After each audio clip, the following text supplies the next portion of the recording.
It was 1948 in Villablanca, Guatemala. As night fell, two young boys, Carlos and Miguel, played a game of soccer in the street. It was a quiet town full of humble, hard-working people, and they were about to come face to face with a monster. Typically, when something like this happened, you'd know exactly who to call: the SCP Foundation. Problem is, while these days we can generally depend on the hard-working agents and researchers of the Foundation to save us from any anomalous supernatural threats with their tactics, expertise, and equipment, it wasn't always this way. There was a time before the SCP Foundation became the titan of anomaly combating prowess it is today, and it's that time that we're focusing on today.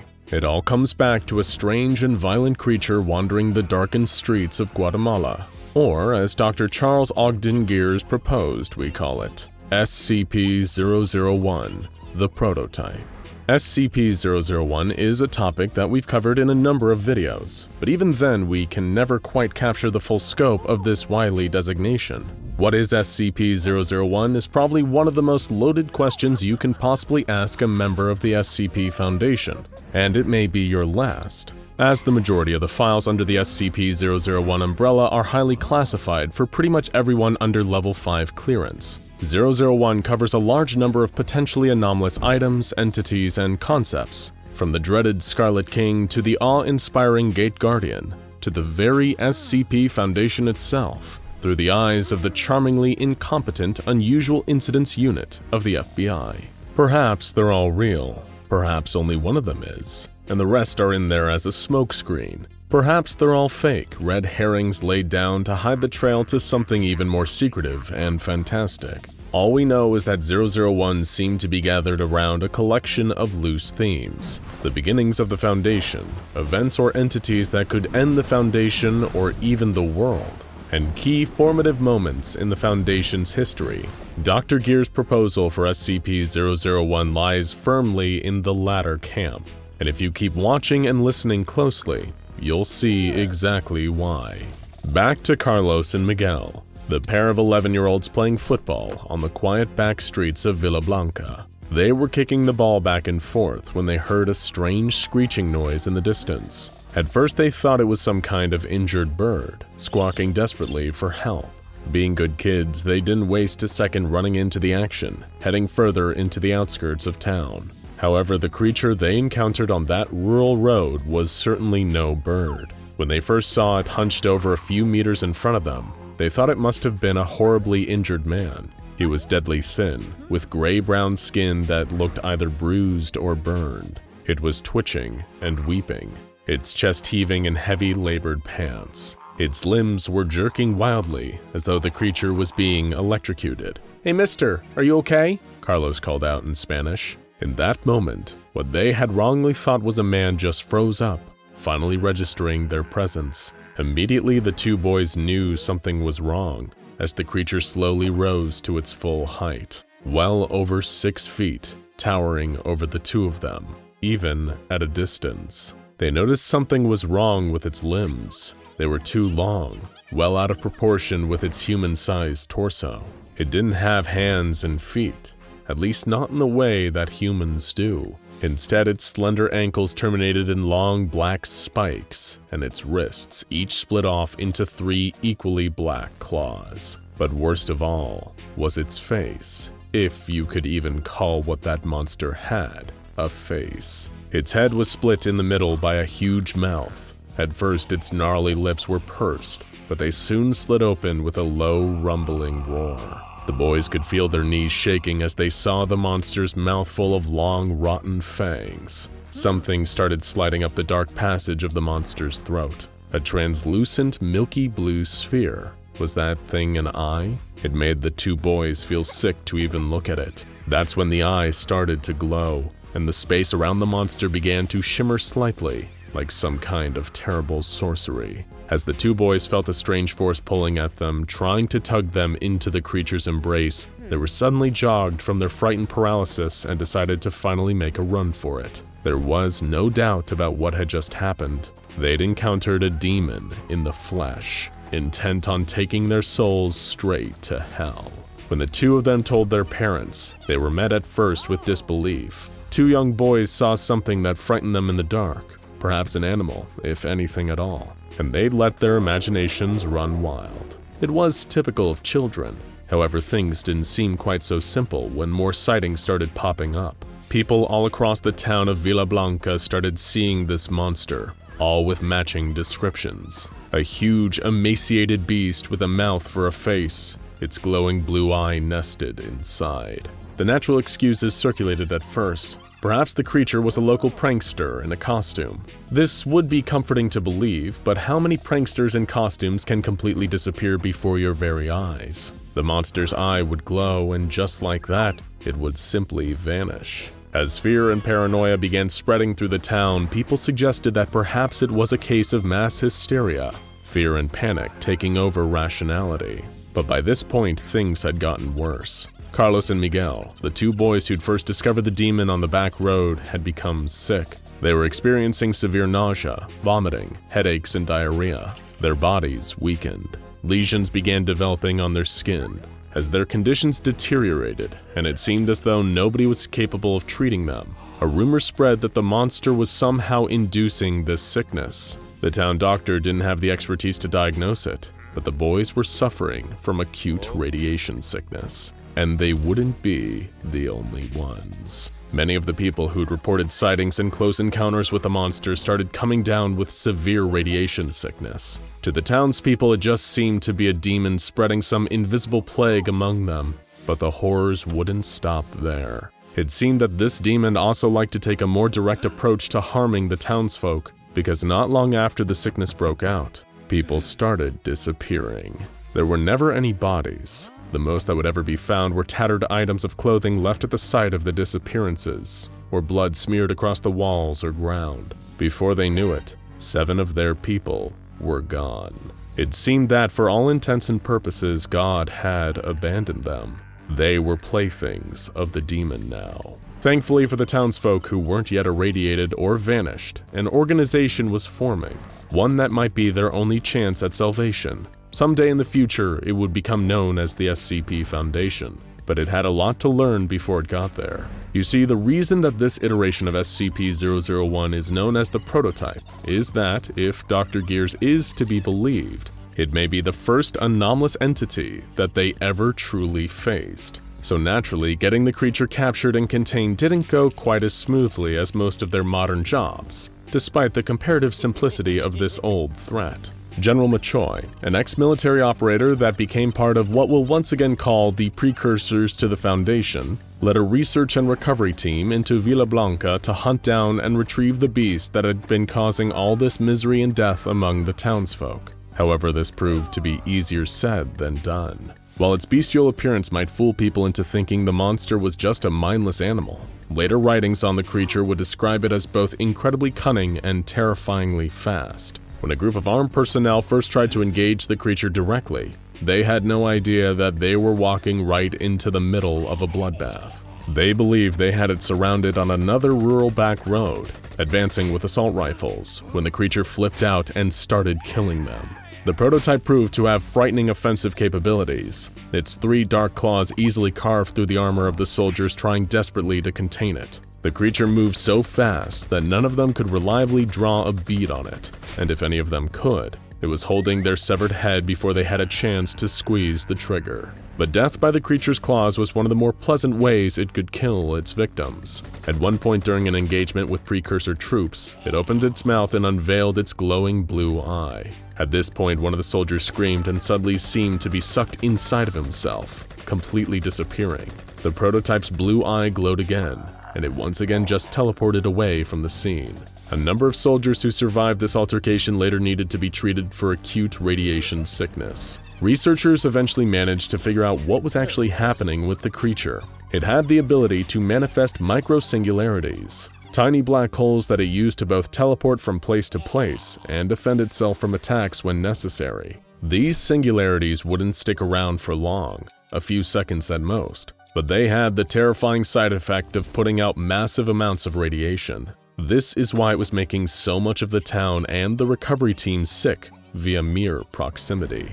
Thankfully, in finding out the creature's strength, they also managed to find out its weaknesses. Its powers were dampened by high humidity, bright lights, and especially intense strobing lights. It was through the use of these lights that the creature was finally captured and brought into ADRX-19, a complex that would later become Site-19 for containment. There, its containment procedures were devised by one of the burgeoning organization's top minds, Dr. Herman Keter. However, Dr. Keter would sadly never actually live to see the duration of the prototype's containment at ADRX-19. He was tragically killed by the monster, though his name would live on as the designation for anomalies that were particularly difficult to contain. It was thanks to him that his co-workers realized lead-lined walls, a reinforced steel door, a 100% humidity environment, and the frequent application of high-intensity strobe lights were the best way to keep the prototype locked up for good. To this day, this iteration of SCP-001 is a fascinating reminder that the SCP Foundation wasn't always the juggernaut it is today.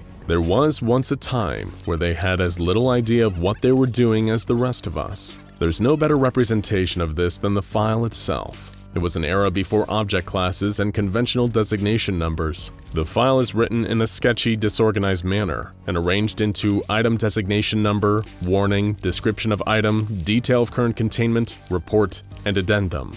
As with any experience in life, it's always worth asking, what can we learn from the SCP Foundation's experience with its possible first anomaly, a monster that seems almost nostalgically quaint by today's standards? Perhaps the greatest message is that everything is a work in progress. It was only by determination and persistence that the Foundation could go from an organization challenged by a monster like the Prototype to going toe-to-toe with real heavy hitters like the Scarlet King.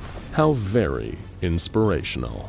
The SCP Foundation is no stranger to pure evil. Whether it's a reptile that wants to end all life, a sadistic old man with his own torture dimension, or the personification of death itself lurking beyond a limestone cavern. But what if there was something even worse out there? The embodiment of chaos and cruelty, existing across multiple realities and dimensions. And what if it was coming for us? This is the Scarlet King, believed by many to be the ultimate evil behind much of the trouble the Foundation has faced, and some even speculate that fighting him was the reason the Foundation was created in the first place. But what exactly is the Scarlet King? He's known by many names, almost always including some allusion to the color red, and then a reference to royalty or power.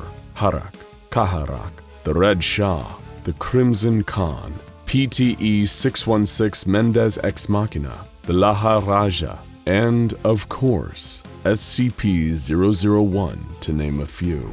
And like many of the Foundation's mysterious enemies, stories about his true nature and origins abound and are often contradictory.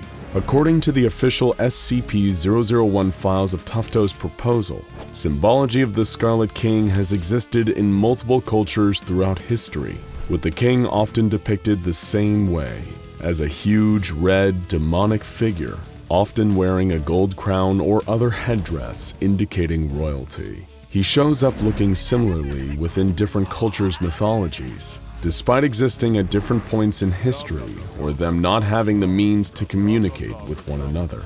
A number of entities that the SCP Foundation is familiar with are believed to be somehow connected to the Scarlet King, including SCP-2317, a wooden door leading to the realm of a being known as the Devourer, who's expected to escape and cause an apocalyptic event in the next 30 years. But really, there's no way of knowing just how many SCPs are directly connected to the Scarlet King.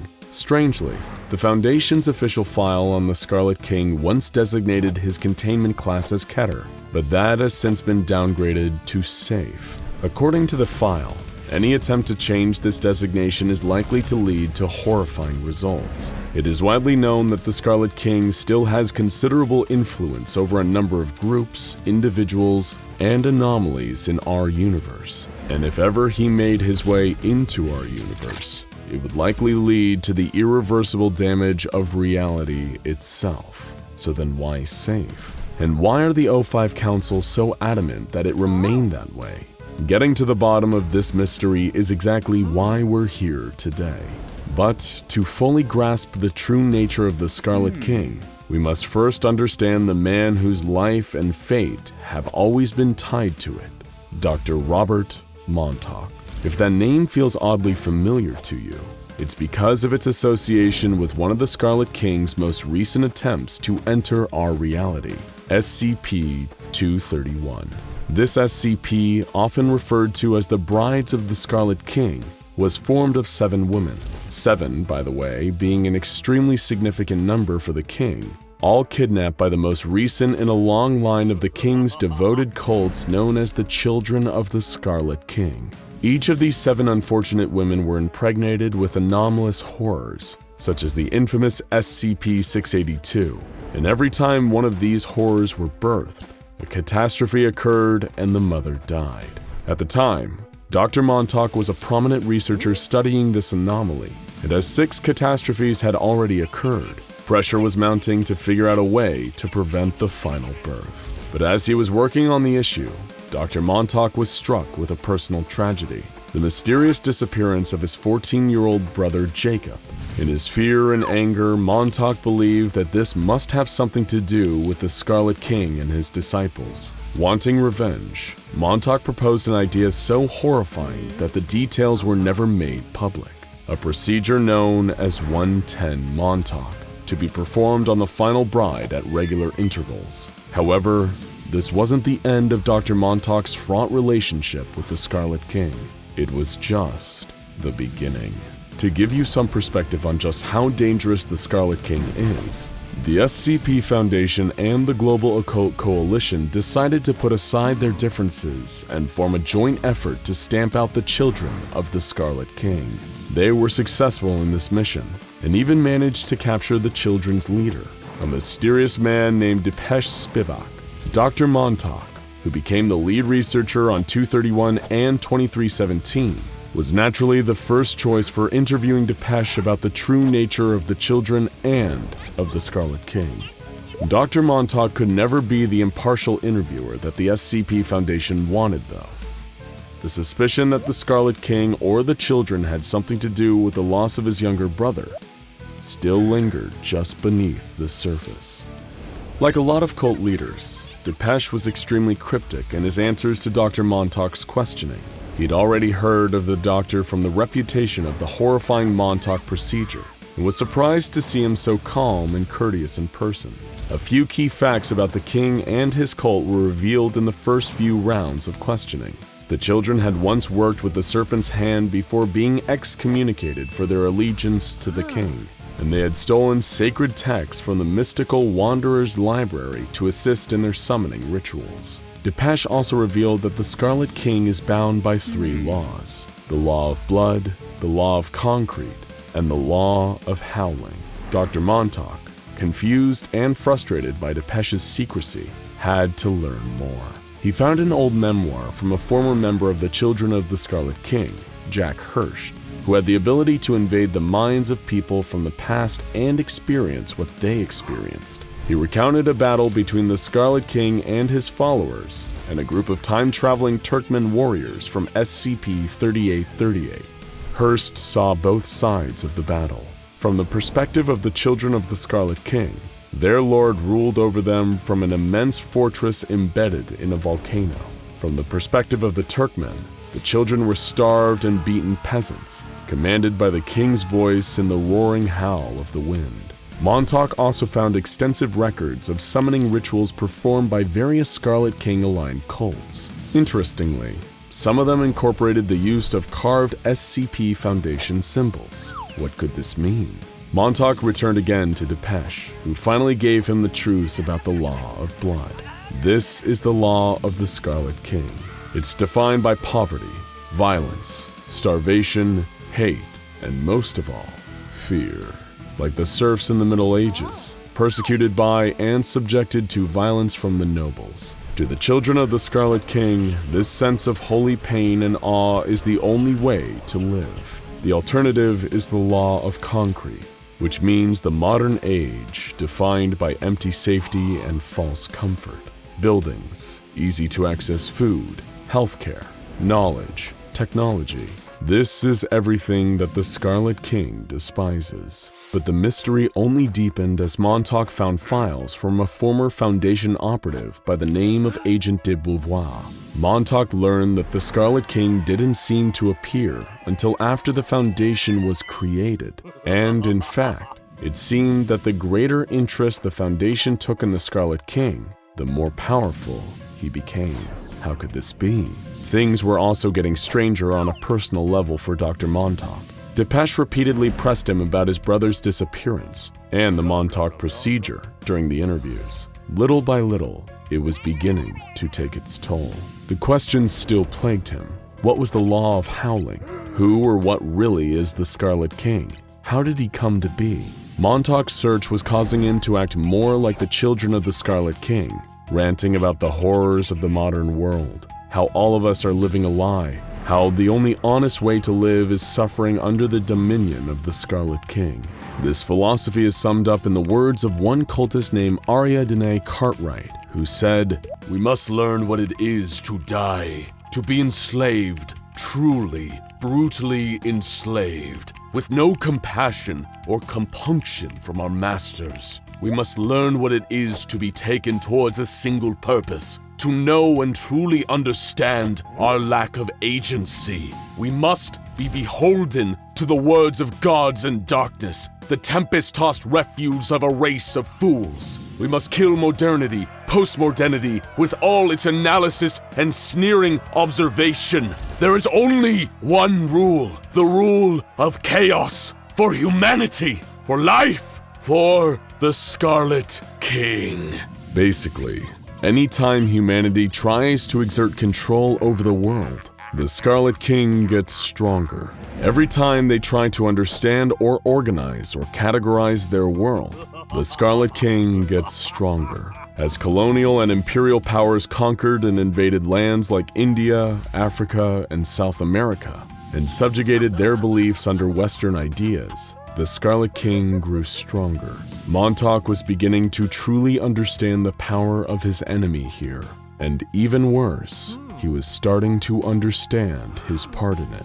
Montauk, slowly being driven mad by the knowledge he was gaining, realized that the Scarlet King's greatest enemy, the SCP Foundation, was also its greatest asset.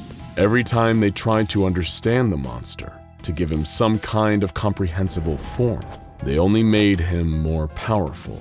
Just in time with Montauk's new revelation, a red crack appeared in the wall of Depeche Spivak's containment cell, a portal to the realm of the Scarlet King. Foundation staff found they were unable to enter the cell, and Depeche demanded a final interview with Montauk. With no other options, the Foundation relented. In their very last conversation, Depeche congratulated Montauk for finally understanding what he was dealing with. The Scarlet King, Depeche told him, is an idea, a concept. He is a being given power through the conflict between the old and the new. This is the law of the howling. The Scarlet King's endless rage at the direction the world and humanity has taken. The king, according to Depeche, hated the Foundation's belief that science and rationality was the true path to progress. The king saw this as little more than petty arrogance. The reason Montauk's procedure on the final bride of the Scarlet King was so effective was because it wasn't born out of science. It was born out of hate, pain, the desire for revenge, and in the Scarlet King's realm, that would be all there is. Unless our world, and especially the Foundation, changed its course, the Scarlet King's rise to absolute power would be inevitable. Montauk, his mind practically gone, asked one last question. Did the children or the Scarlet King take his brother, Jacob? When Depeche told him the answer, no. And in response, Montauk shot him dead, finally bringing an end to the children of the Scarlet King. In light of his new revelations, Montauk begged the O5 Council to change their ways in order to avoid letting the Scarlet King break into our reality. They refused, saying Montauk's ideas were too radical. But they knew they couldn't just ignore the threat posed by the Scarlet King. They would have to take some steps. And so the O5 Council of the SCP Foundation, the the most powerful and secretive group in the entire world, in order to prevent the most dangerous threat that humanity has ever known from breaking into our reality and enslaving all the people of the world, finally did something. They changed the classification of the Scarlet King from Keter to safe, and made its description on the official Foundation files deliberately vague.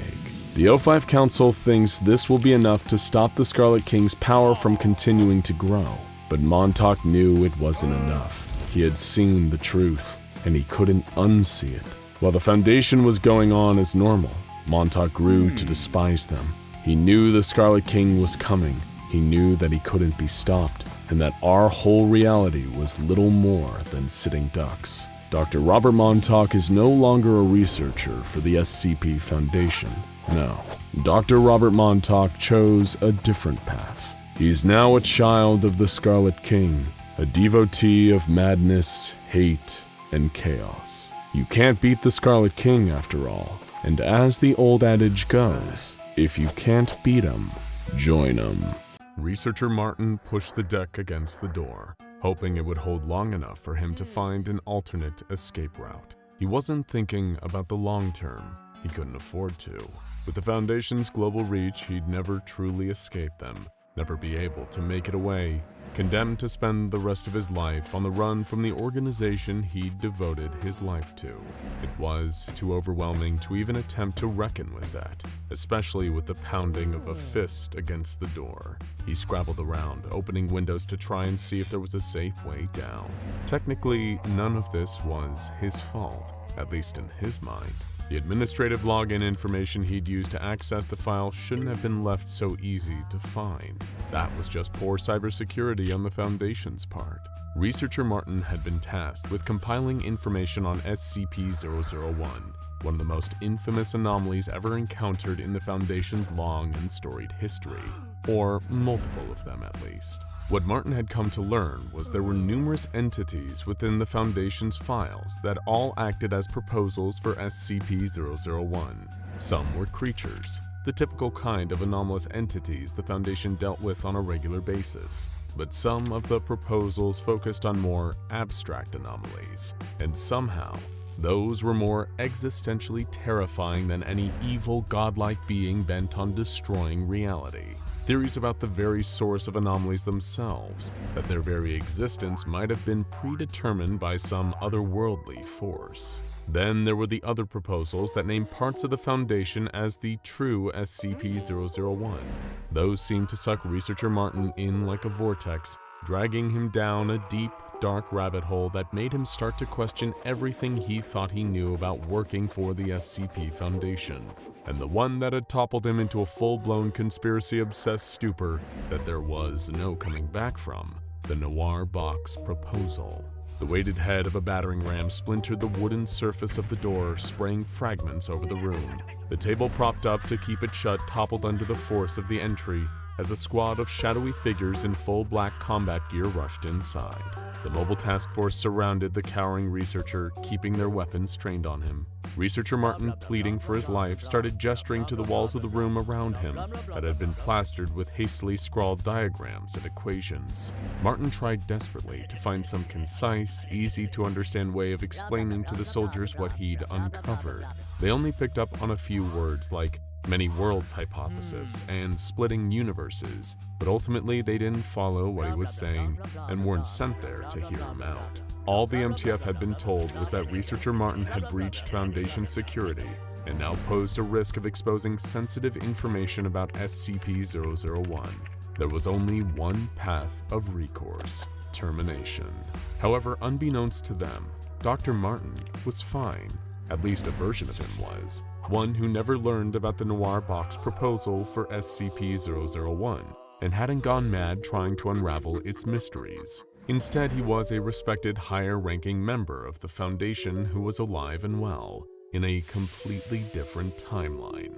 The formation of the SCP Foundation has always been shrouded in mystery, with nobody really knowing what the true origin of the organization is, and what is merely just a cover story left in the archives to keep the truth hidden. SCP-001, the Noir Box proposal at least, might hold the answers to the questions surrounding how the Foundation came to be. 3 times over. Known as the Tindalo's Trinity, the file pertaining to this anomaly is buried deep in the SCP Foundation's database, under layers upon layers of encryption and security clearance requirements. It requires someone at the very top level of the Foundation to access, a member of either the Overseer Council or the Foundation's High Command, or Overwatch. But wait, what are those? Aren't they the same thing? Well, yes and no. The exact name of the high-ranking secretive group that runs the Foundation has often been interchangeable, whether they're known as the O5 Council, the Overseer Council, etc. But what if it wasn't just many different names for the same governing body, but actually separate names for alternate versions of the ones who control the SCP Foundation? Allow us to explain. All 3 of these groups, the Overseer Council, High Command, and Overwatch, have come to a consensus that SCP-001 is an anomaly that connects with the Foundation's very origin. They believe that the founder of the SCP Foundation, also known as SCP-001, was anomalous in some way that caused them to interact with time in an unusual fashion. The triumvirate of councils are in agreement that around the time that the SCP Foundation was formed, 3 distinct timelines were generated, given the anomalous nature of the organization's founder. Each of these timelines drastically altered the nature of SCP-001, featuring a different version in each one. In the first, commonly known as Timeline HC, where the Foundation is run by a High Command, SCP-001 was an anomalous human corpse. This timeline's SCP-001 still exhibited all the behavioral characteristics of a normal human being, but could additionally replicate itself at an erratic, uncontrollable rate, usually when performing tasks that could have multiple possible outcomes. SCP-001 in Timeline HC also interacted anachronistically with its environment, passing through solid matter that predated it or would outlast it. So it had to be contained in a room that was constructed before it existed as an anomaly. This timeline's SCP-001 was responsible for conceiving the idea for the SCP Foundation, and was able to promote a significant interest in the organization. However, they were assassinated before the Foundation was officially codified, with the culprits being a version of Mobile Task Force ALP-0, who are believed to have originated from either of the other 2 timelines. While this seems to have been done to deter the Foundation forming in this timeline, it seems to have had the opposite effect. Despite the assassination of SCP-001 occurring before the official formation of the SCP Foundation in Timeline HC, this version of the Foundation was successfully codified by the 13 members of what they referred to as High Command. Given the anomalous circumstances around the death of SCP-001, it provided a catalyst for the organization to immediately establish itself as this timeline's protection against the threat posed by anomalous entities. The body of SCP-001 was placed in the building that had been its childhood home, securing it somewhere that predated them to negate their anomalous properties. This made them the first anomaly contained by Timeline HC's version of the SCP Foundation, posthumously garnering them the official designation of SCP-001. So that's the first of our 3 timelines at play. The events that unfold in the second are considerably different. In this timeline, Timeline OC, the Foundation was initially created by a different SCP-001. This entity, referred to primarily as the Founder, appropriately enough, was a human being known to possess anomalous temporal abilities. The Founder was known to also be immortal, showing no visible signs of aging, and with a resistance to external damage that prevented him from being directly killed. Any injuries he sustained could be healed, but only at the same rate typical of an average human being. The temporal side of his anomalous properties pertained to predicting the future. The Founder was able to, with an inarguable level of precision and accuracy, forecast events before they occurred. His foresight, it appeared to the Foundation, was not inciting these events to happen as he predicted them. However, everything he ever predicted would occur became an inevitability, impossible to delay, avert, or alter through any means. During the events of Timeline OC, and as his preferred nickname implies, The founder was the sole figure responsible for establishing this version of the SCP Foundation. In this course of events, the O5 Council of this timeline were known as the Overseer Council. It was, however, while he was in the process of establishing the organization that things started to go awry. Whether he was able to predict this occurrence or not is unknown, although it seems to have corresponded with the MTF-ALP-0 assassination of SCP-001 in the other timeline, Timeline HC. In Timeline OC, at the same time as the assassination in Timeline HC, the founder began to exhibit his anomalous temporal properties in front of the original members of Overseer Council. However, it should also be noted that there was no recorded presence of MTF-ALP-0 in Timeline OC. Believing the founder to be a potential danger to the Foundation they had all helped to create, the founding Overseer Council classified him as an anomalous threat. They immediately devised a set of containment measures for the founder, now designating him as SCP-001, the first anomaly contained by this timeline's version of the Foundation. He was placed within a standard humanoid containment cell and given regular meals, while personnel were forbidden to communicate with him. Given his role in establishing the Foundation in this version of events, SCP-001 is, naturally, in favor of containing and analyzing anomalies. However, not when that includes him, and insisted that he be released. According to one of his predictions for forthcoming events, he requested to be allowed to build a device, but refused to elaborate on the intended purpose of it. SCP-001 even refused to allow other members of Foundation personnel to construct the device on his behalf for testing purposes. The third of these timelines is referred to as Timeline OW, wherein the leading body of the Foundation are known as Overwatch. Here, just like the previous iterations of its history, the description of SCP-001 and their role in forming the SCP Foundation differs. In this timeline, SCP-001 is an anomaly that consists of two distinct parts. The first of these is a figure not dissimilar from the founder. Referred to as SCP-001-1, this person is also a functionally immortal human who doesn't age and can't heal rapidly from damage. SCP-001-1 also advocates for securing and analyzing anomalies. However, this includes himself, as he doesn't object to his own containment, or that of the second component of this SCP-001. Known as SCP-001-A, this device is capable of accurately calculating any and all possible outcomes of any event that is input into it. Unlike the founder, who seemed to possess a foresight able to predict the only inevitable outcome of the future, SCP-001-A is able to account for the possibility of multiple potential futures, even down to accounting for how its own predictions could potentially influence or alter outcomes. In layman's terms, at least one of the eventualities predicted by SCP-001-A will always be accurate, unless the predictions are to do with its own future, or the future of SCP-001-1. In this instance, the device will always produce one of two assumptions that are incorrect. Either that SCP-001-1 was killed after an assassination attempt and never constructed SCP-001-A, but that's impossible after all. SCP-001-A exists. It's already been made in this timeline. The other incorrect prediction it can give is that SCP-001-1 also exhibits the same anomalous properties as the prediction machine, more akin to the founder, and that SCP-001-A was never constructed in the first place. But again, that can't be right, in this timeline anyway.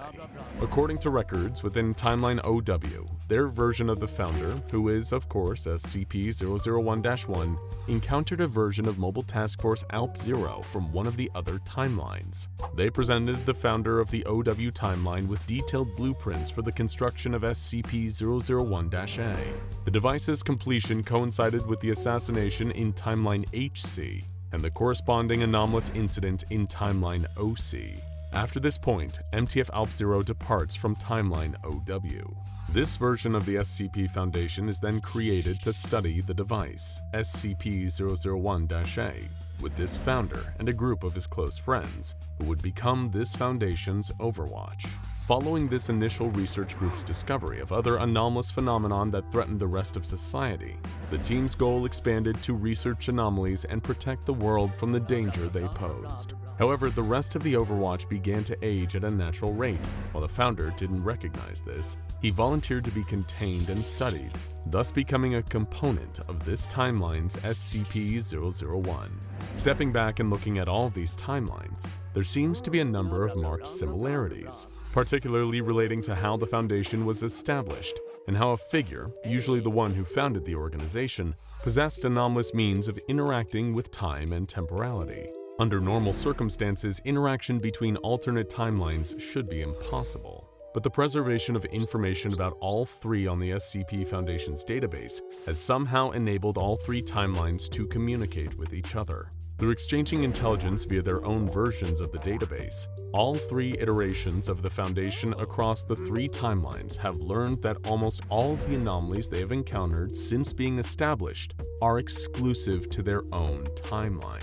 There are a total of 17 anomalies that have been confirmed to exist across the three timelines. But there is a concerning factor in all this: the presence of an anachronistic military group referring to itself as MTF-ALP-0. This Mobile Task Force's direct involvement in the events of both Timeline HC, where they assassinated SCP-001, and Timeline OW, where they provided schematics for SCP-001-A, raises an awful lot of questions. This MTF had to be acting on orders of the Foundation, but which version in which timeline?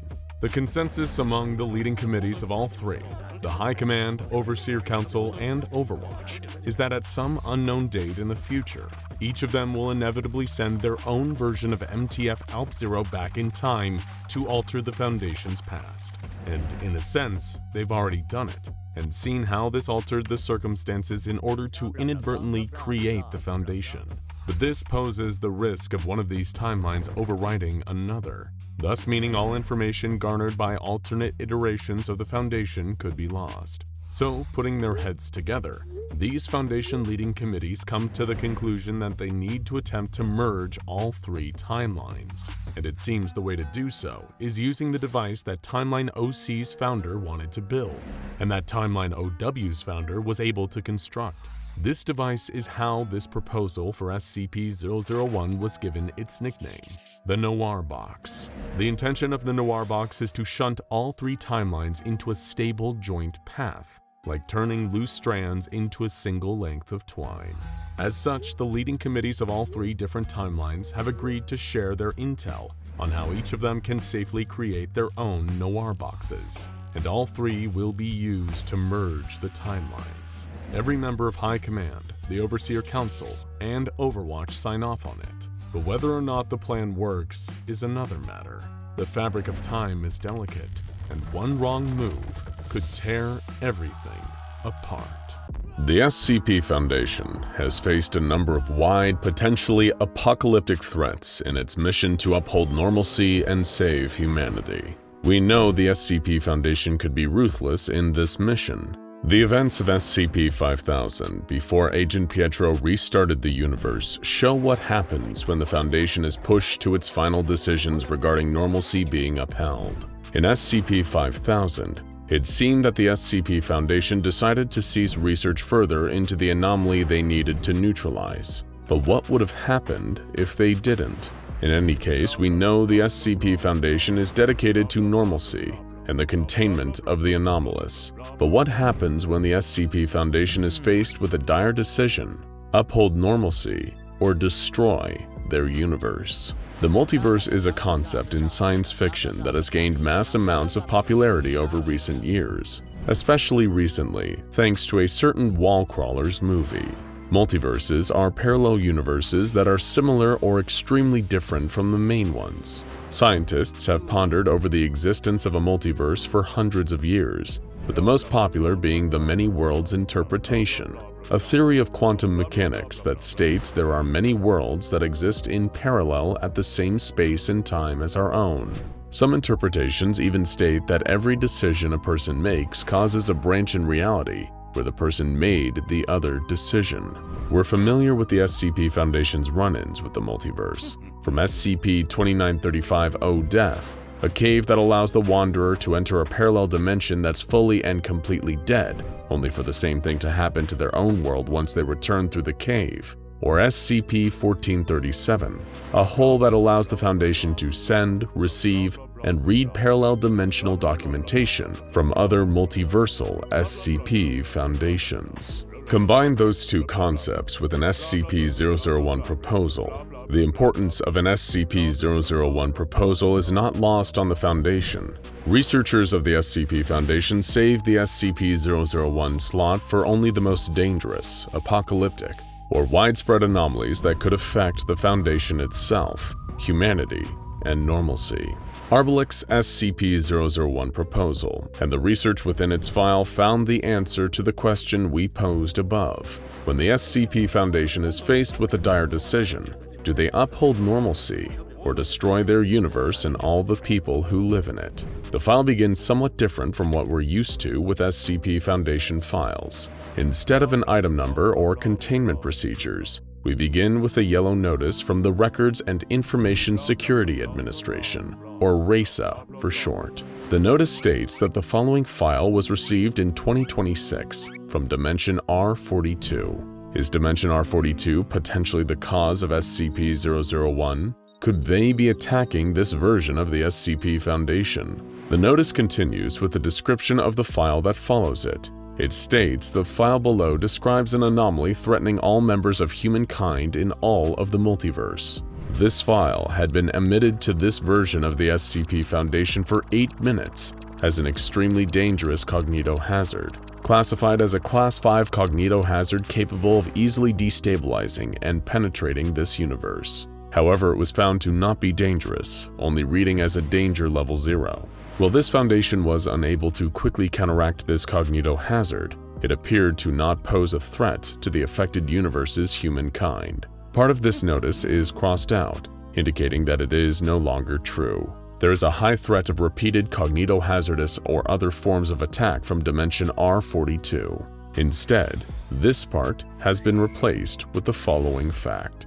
Dimension R42 no longer exists. Did this version's SCP Foundation fall to SCP-001? Their entire universe no longer exists, so perhaps this file that this dimension's SCP Foundation received could be a potential warning.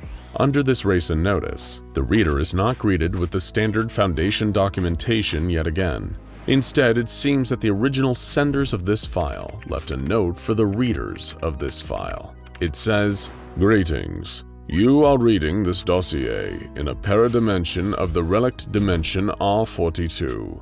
Due to the colossal size of your world's address, for your convenience, your dimension will be hereafter referred to as PD, paradimensions." It seems as though we're reading this SCP-001 file through the eyes of the SCP Foundation in this so-called paradimension. So, if the original SCP Foundation and their universe, R42, is now destroyed, what does this mean for us? The note continues, "The following message has been constructed by the SCP Foundation of the Relic Dimension R42 and is addressed to the SCP Foundation of Paradimension PD. Enclosed you will find information about SCP-001, which is a threat to the multiverse." Here we go.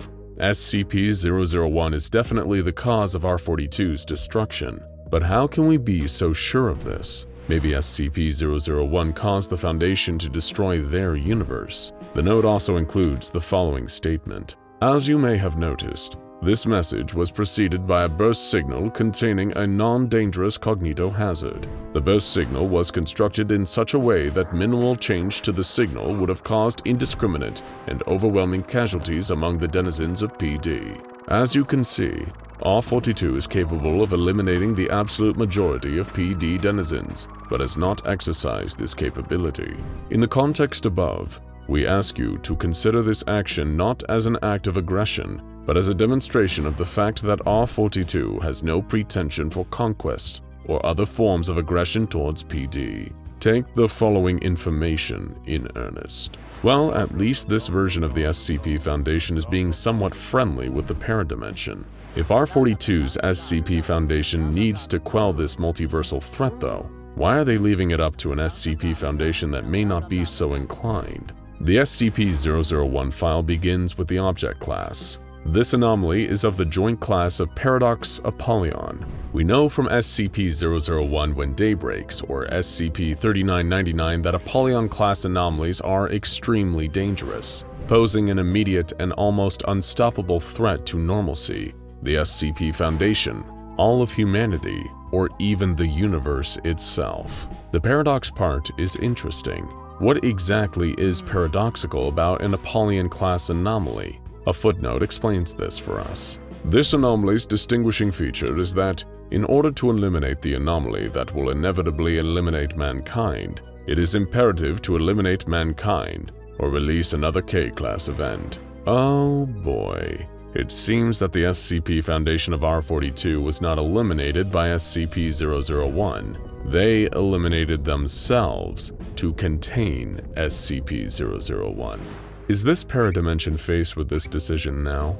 The containment procedures of the SCP file continue on this note. The only way to contain SCP-001 and prevent a ZK-class cross-reality failure event is the annihilation of humankind. K-class scenarios are not a concept used lightly by the SCP Foundation.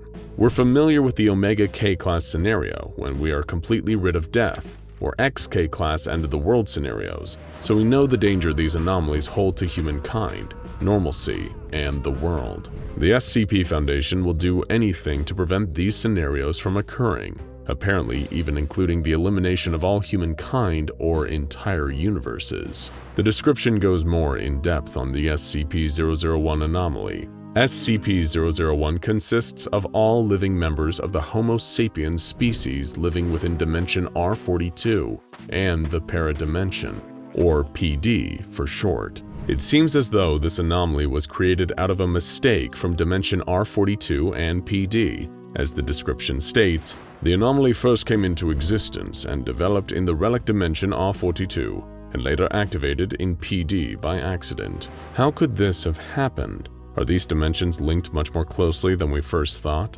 Let's continue with the description to find more information. Scarily, this portion of the description contains a note that states that unchecked growth of SCP-001 will cause the annihilation of the entire multiverse. The SCP Foundations of Dimension R42 and PD are not met with this decision, as now the entire multiverse is at risk.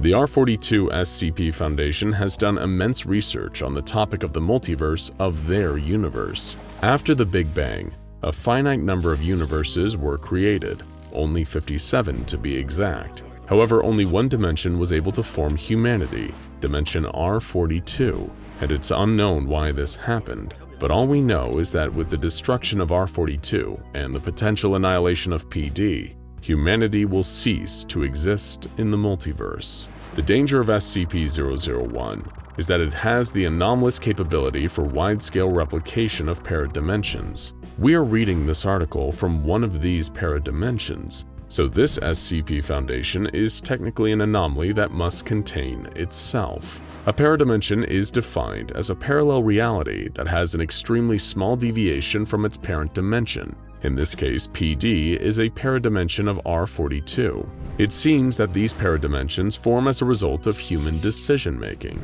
So if you've ever been between a type of shirt to buy or were confused on an exam and guessed a question, a paradimension could have formed from this decision, where the paradimension has you take the other choice. Because of this, dimensions housing living instances of SCP-001 uncontrollably grow a colossal number of minimally differing paradimensions every second. No sign of paradimensions have been found in the other 56 parent dimensions. The picture on this file shows how PD has branched from R42, but at this point, it seems that millions, if not billions or trillions of paradimensions now exist. The real problem of paradimensions is that the multiverse has a limit on the number of paradimensions that can exist, and once that is crossed, the ZK-class cross-reality failure event will begin, and the multiverse will be destroyed. The R42 Dimensions SCP Foundation has also discovered that once humankind emerges in the paradimension, they can begin to have paradimensions themselves. The ZK-class cross-reality failure event can be expected to begin between 4 to 2 months from the PD receiving this message. To summarize, SCP-001 is humankind, specifically its decision-making. When a person makes a decision, a paradimension may be created. The multiverse has a limit on the number of paradimensions it can have, and since paradimensions can have paradimensions, they are quickly approaching the ZK-class cross-reality failure event. The SCP Foundation of R42 is approximately 17 years ahead of PD, which allowed them to research and develop containment procedures to contain the anomaly and save the multiverse. R42's SCP Foundation discovered SCP-001 5 years before writing the file we're reading now. Aside from that, they developed 2 operations, Castling and Minimal Gain, to slow paradimension creation and prevent the ZK-class cross-reality failure event. In Stage 1 of Operation Minimal Gain, the Foundation began with neutralizing and decommissioning all of their contained anomalies under the classification of Euclid or Keter, specifically those that were expensive to contain or requiring high levels of personnel and researchers. Stage 2 saw Operation Castling be commenced. The R42 SCP Foundation launched rockets with variant C global amnestic dispersing warheads and took control over all countries in order to hold power over all humankind. In Stage 3, the Foundation began to move their world to a more natural state, destroying all hazardous, radioactive, chemical, and bacteriological objects, removing dams, and stopping oil extractions. During Stage 3, Stage 4 began. The R42 SCP Foundation began eliminating humanity in third world countries by use of viral and biological attacks. Stage 5 was a wider spread attack on humanity, where the SCP Foundation added deactivation-resistant viral agents to water treatment and collection plants, food products, medication, and household items of developed countries. By Stage 6, only 0.1% of humanity remained, and they were targeted with drone strikes or put into concentration camps for elimination. Stage 7. Of the remaining survivors, the Foundation sampled them to find the fittest of those left to preserve humankind. Stage 8 saw 15,000 of these people put into indefinite cryosleep, and the remaining survivors were eliminated. Stage 9 saw the destruction of the remaining SCP Foundation personnel. We move on to a list of proposals that were made before or during Operations Castling and Minimal Gain. Proposals rejected include the use of SCP objects or other technologies to eliminate derivative dimensions, the development of nanobots with the capability to control human decision-making capabilities and eliminate variability, full replacement of humanity with bionic hybrids acting explicitly within standard behavioral models, unification of humanity into a neural network with control given to an AI control unit, and the destruction of Earth and/or all of its inhabitants. While most of these seem like clear solutions that would prevent the elimination of humanity at the SCP Foundation's hand, these proposals were all rejected for one reason. The SCP Foundation did not have enough time. One proposal was accepted, however, the use of SCP-0000. This appears to be the solution the R42 SCP Foundation concocted to fight SCP-001 and potentially save the multiverse. It poses the question, if the R42 SCP Foundation used this same anomaly to contain SCP-001, as proven by the fact they no longer exist, will PD do the same? The file explains that the R42 SCP Foundation opened a dimensional wormhole into PD, as they do not know at the time if paradimensions could cause the creation of more paradimensions. In doing this, the SCP Foundation seemingly infected PD with the ability to create paradimensions. The author of this file goes on to explain that the R42 SCP Foundation had plans to attack PD and use Operations Castling and Minimal Gain in the dimension. However, they could not access the dimension again, and they believe that the Foundation personnel of PD would have made use of Thaumiel-class anomalies to save themselves and their world. A note from R42's Overseer Council is left for PD. If the Apollyon destruction was not enough, the Overseer Council is involved. The importance of the neutralization of this anomaly cannot be forgotten, so the Overseer Council explained to PD.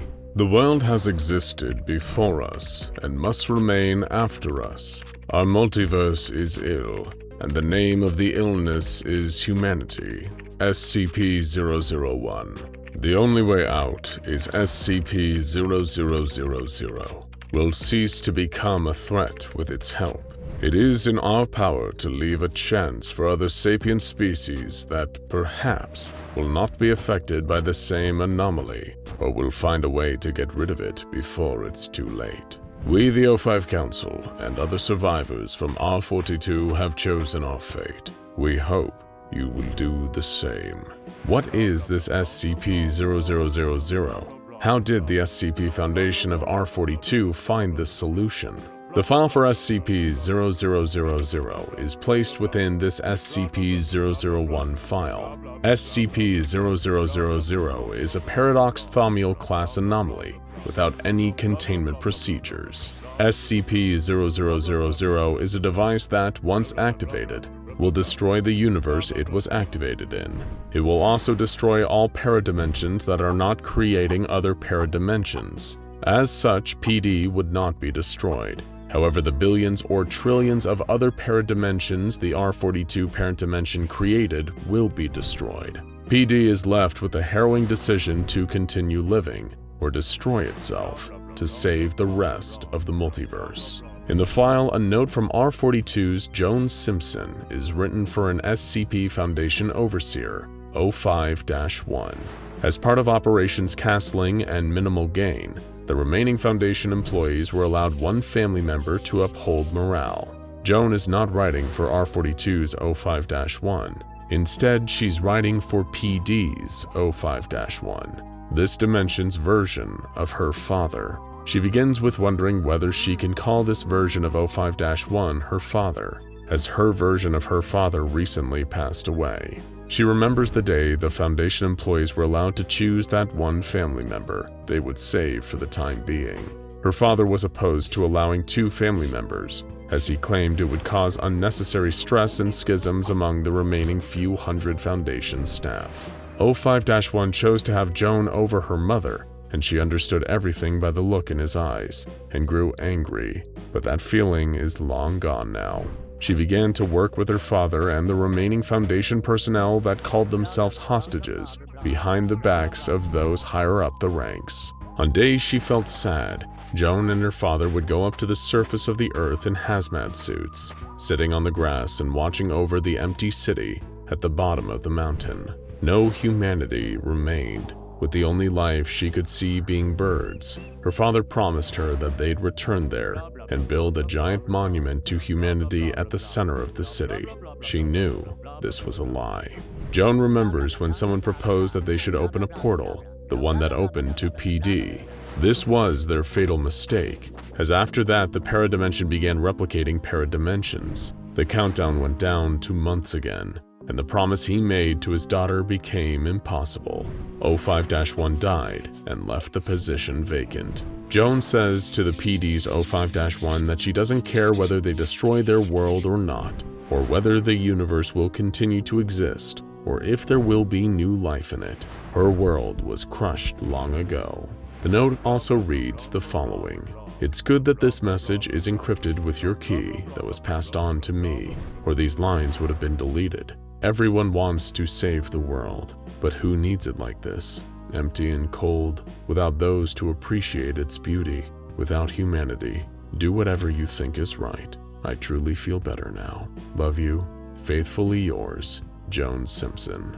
We're not too sure if PD went through with destroying their universe to save the multiverse, but it seems that whatever decision was made would cause the destruction of that universe, whether that be through the use of SCP-0000 or the ZK-class cross-reality failure event. Humanity will cease. But maybe if they make the decision to use SCP-0000, sapient life can begin to exist again, and hopefully, no paradimensions will be made from their decisions. Decisions are an extremely innate part of humanity. You decided to get out of bed this morning.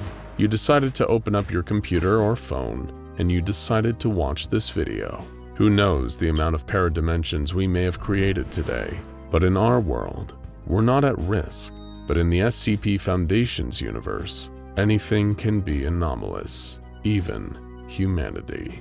The Scarlet King is a really bad guy.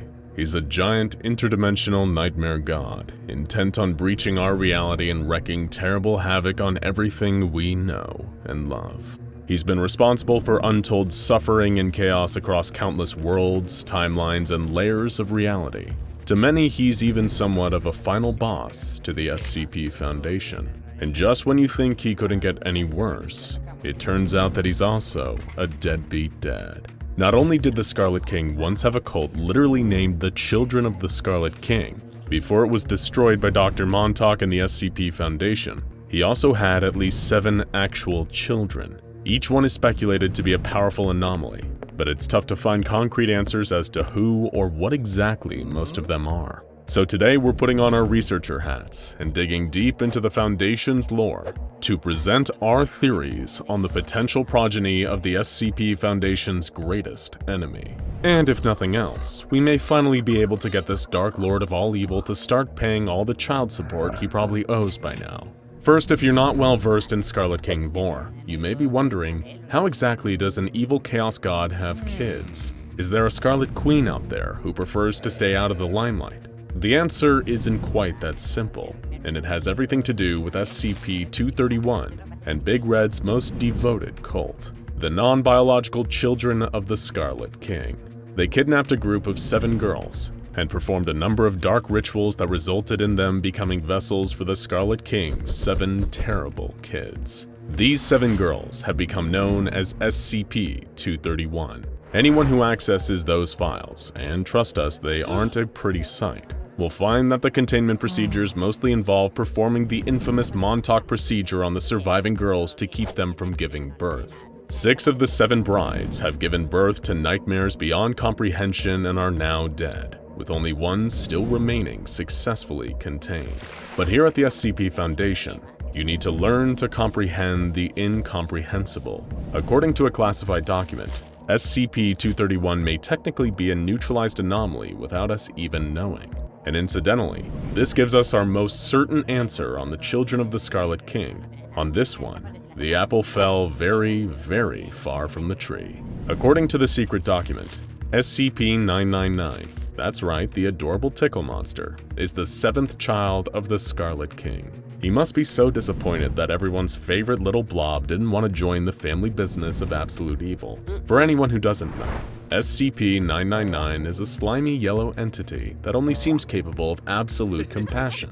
It brings joy to everyone in its presence, and with prolonged exposure it can even cure disorders like PTSD, anxiety, and depression.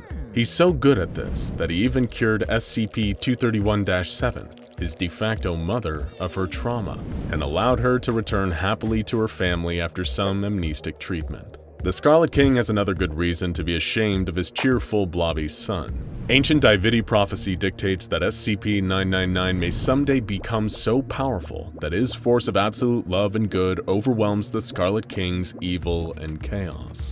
Think of him as the Luke Skywalker to the Scarlet King's Darth Vader, though we probably can't expect a cool lightsaber battle between them anytime soon.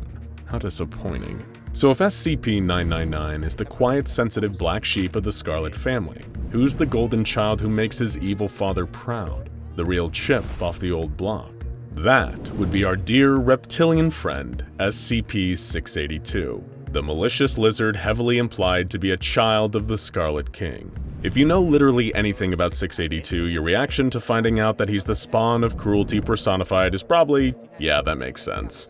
Just as SCP-999 is the Scarlet King's innocent, optimistic young child, 682 is kind of like his edgy teenager. Still in the middle of a misanthropic phase, he shows no sign of leaving anytime soon. The fact that 682 appears to find anything about the world around him utterly disgusting seems to be a trait he inherited from his dear old dad. And the fact he seems pretty much impossible to kill also lends credence to the popular theory he's got nightmare god blood running through his veins. 682 has also started displaying a particular hatred for 999 ever since an incident where 999 tickled him into submission, so family dinners are probably extra awkward for these two. 999 and 682 are the most certain children, but that still leaves us with 5 more children to identify. It's worth remembering that the waters are murkier from here on in, but we've searched far and wide through the Foundation archives to find possible answers. If your interpretation differs, remember that it's just a theory, an SCP-explained theory. Thankfully, we do have some assistance here. The tale Dust and Blood hinted at what each of the 7 children of the Scarlet King represents, and that may help us narrow down our choices here. To put things into perspective, it's believed that 682 was the 4th child to be born, representing wrath, and 999 was the 7th, representing hope. According to this tale, the first of the 7 children represents dominion, and as a result, is skilled in the ways of war and has the power to lead the king's forces to victory. According to one Foundation theorist, this child could potentially be SCP-039, also known as the Witch Child. This entity is so powerful that, as part of its normal containment procedures, it's eternally kept in a coma. Why? Because this seemingly normal child has dominion over reality and can change it to her whims. Her thoughts are so powerful that just her brainwaves can damage physical matter, and she can make things disappear or manifest in an instant. She's also impossible to kill, with skin that's almost totally impenetrable. Much like SCP-682, she's also frighteningly strong in both the offense and defense department. We're talking about such a powerful telepath that Dr. Clef has campaigned for her immediate termination, just because it's safer that way. This is certainly a frightening wonderkin that the Scarlet King would be proud to call his daughter. Next, the 2nd child. According to the prophecy, this child represents longing. The child has the power to bring forth armies, which will help the Scarlet King in his conquest. For this, we actually have a pretty unconventional theory. SCP-029, also known as the Daughter of Darkness. If the name alone wasn't enough to suggest that she's got an extremely sinister father, she also fits the profile of being very aggressive and incredibly hard to kill. But even more damning is her connections to the symbology of longing. One of her most dangerous powers is causing men to fall into almost trance-like devotion to her.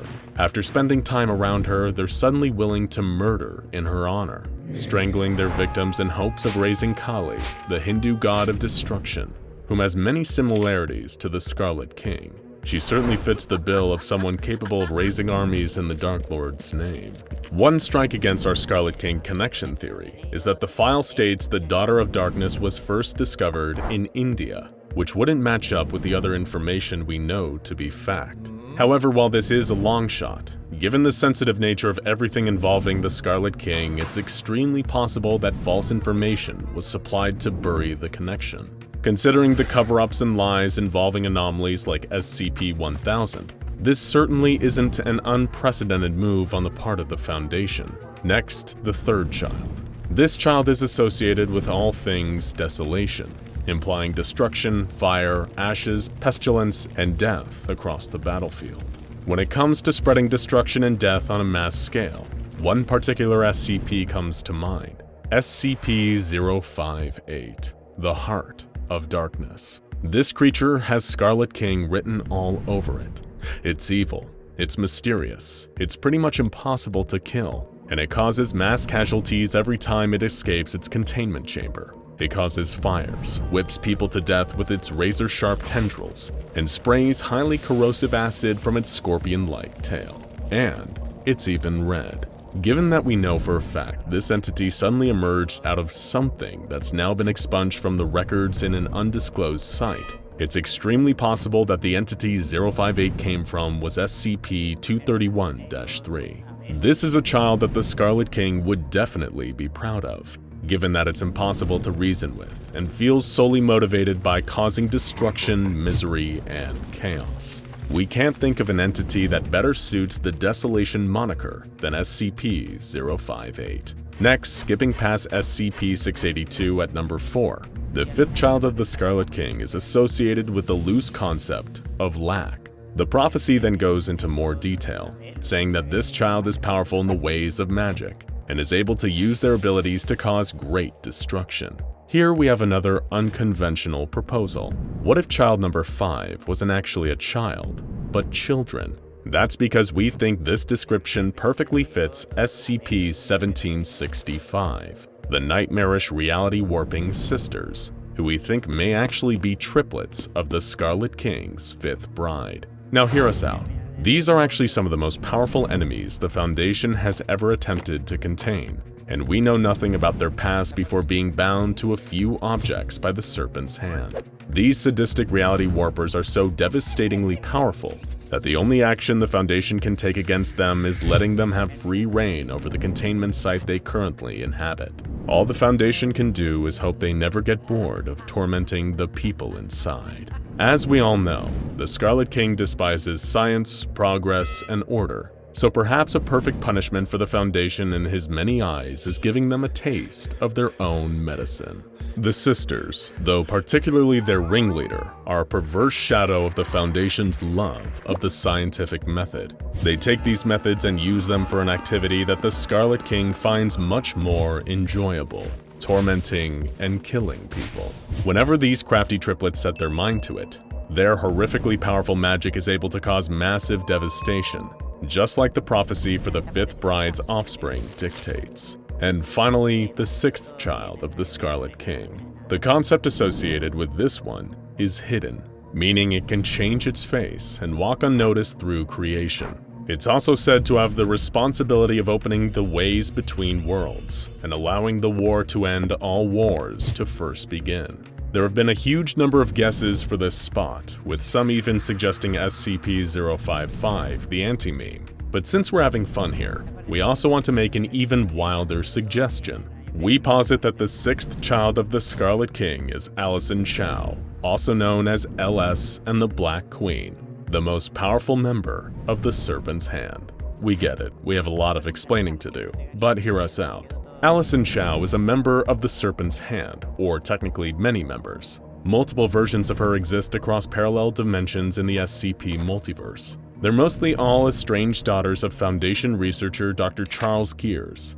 This estrangement leads them to collaborate in the Wanderer's Library, the secret base of the Serpent's Hand, to conduct raids on the Foundation in revenge. But what if the leader of these alternate Allisons had an ulterior motive? Because in the infinite number of possibilities offered by the multiverse, this one was not the daughter of Charles Gears, but the Scarlet King. She's merely using the pain of her counterparts to manipulate them into accomplishing her true father's goal, undermining the SCP Foundation. Let's break it down. The hidden child is prophesied to walk unnoticed through creation. Not only does Allison Chow appear human, the use of SCP-268, a newsboy cap that causes the wearer to become unnoticed, allows her to walk anywhere through creation without being detected. But most importantly of all, the hidden child is said to be the one who opens the way for the Scarlet King's entrance into our dimension. And Allison Chow has access to the Wanderer's Library, an unfettered access point between dimensions. If one of the infinite Allisons was the secret daughter of the Scarlet King, would the Wanderer's Library not be a perfect way for him to leave his own dimension and enter ours? She could be the final piece he needs, hidden under the nose of the Foundation and the Serpent's Hand, making all the secret power plays to allow for the Scarlet King's eventual bloody revenge on our world. Unless, of course, SCP-999, the family disappointment, stops him first. We realize that some of these theories may seem surprising, but when it comes to the anomalous, especially the Scarlet King, the only thing you can ever expect is the unexpected. Do you agree with our theories? If not, who do you think are the children of the Scarlet King? Let us know down in the comments. One thing is for certain. We hope we never meet any of the terrible tyrant's nasty children. Except the Tickle monster, of course. He can hang with us anytime. Any changes today? The younger security officer Zach asked as he stepped into the watchtower. As if, replied his superior, a jaded, cynical old man who insisted on being referred to as Mr. Jefferson. The darn thing hasn't moved, spoken, or done so much as stretch one of those wings of his. Another day at the office then, Zach joked. Through the window, the pair of them looked through at the towering figure a few kilometers away. SCP-001, the Gate Guardian, stood motionless, its fiery sword in its hand, ever protecting its post at the precipice between our world and paradise. It had long been stationed at the entrance of a dimensional gateway that led to what was believed to be the Garden of Eden, described in the biblical Old Testament. Much like the security officers in the Foundation's base tasked with watching the Guardian, this was pretty much the extent of the day's activities. Hey, did you see that news about the transfer posting? Zach asked, trying to stave off boredom with as much conversation he could squeeze out of his fellow officer. Yeah, I saw it, Mr. Jefferson scoffed, rolling his eyes. What possesses someone like Robert Montauk to come down here? Must have wanted a quieter post, Zack reasoned, looking out at the stillness of the Gate Guardian. Won't find one any quieter than here, Jefferson mused. Him showing up will be the most exciting thing that's happened here in a long while. Unbeknownst to both Zack and Mr. Jefferson, Dr. Robert Montauk would be only joining the team at the Gate Guardian observation site for a short while. Not one of them, nor anybody else within the Foundation, could ever guess Montauk's true intentions behind venturing there in the first place. He wanted an audience with the Gate Guardian itself. Approaching the colossal 1,000-foot-tall being, Dr. Montauk crossed the threshold of the minimum safe distance from the Guardian. Given the sheer heat of its weapon, hotter than Earth's sun, anything within a kilometer of SCP-001 was at risk of being obliterated, vaporized into atoms if they didn't turn back, which, through a voice that immediately rang out in Montauk's ears, the Gate Guardian commanded him to do. Leave! Its psychic message boomed. Wait! Dr. Montauk urged, holding up his hands in what would have been a futile defense against the Guardian's sword. I know what you do when people don't listen to your commands, but please, just give me a minute. There was silence. SCP-001 didn't reply. There was nobody else close enough to hear Montauk speak to it. So, he continued. You are impossibly old. We know that much about you. And because of that, you must have seen things that we can't even begin to imagine, much less fully comprehend. But I've come a very long way to request that you impart some information to me, if you can. He paused again, as if waiting for a reply that never came. The Gate Guardian merely stood in the same defensive, unwavering stance. Tell me, please, how much do you know about the Scarlet King? By this point in time, although the Foundation was yet to realize, Dr. Robert Montauk was slowly going insane.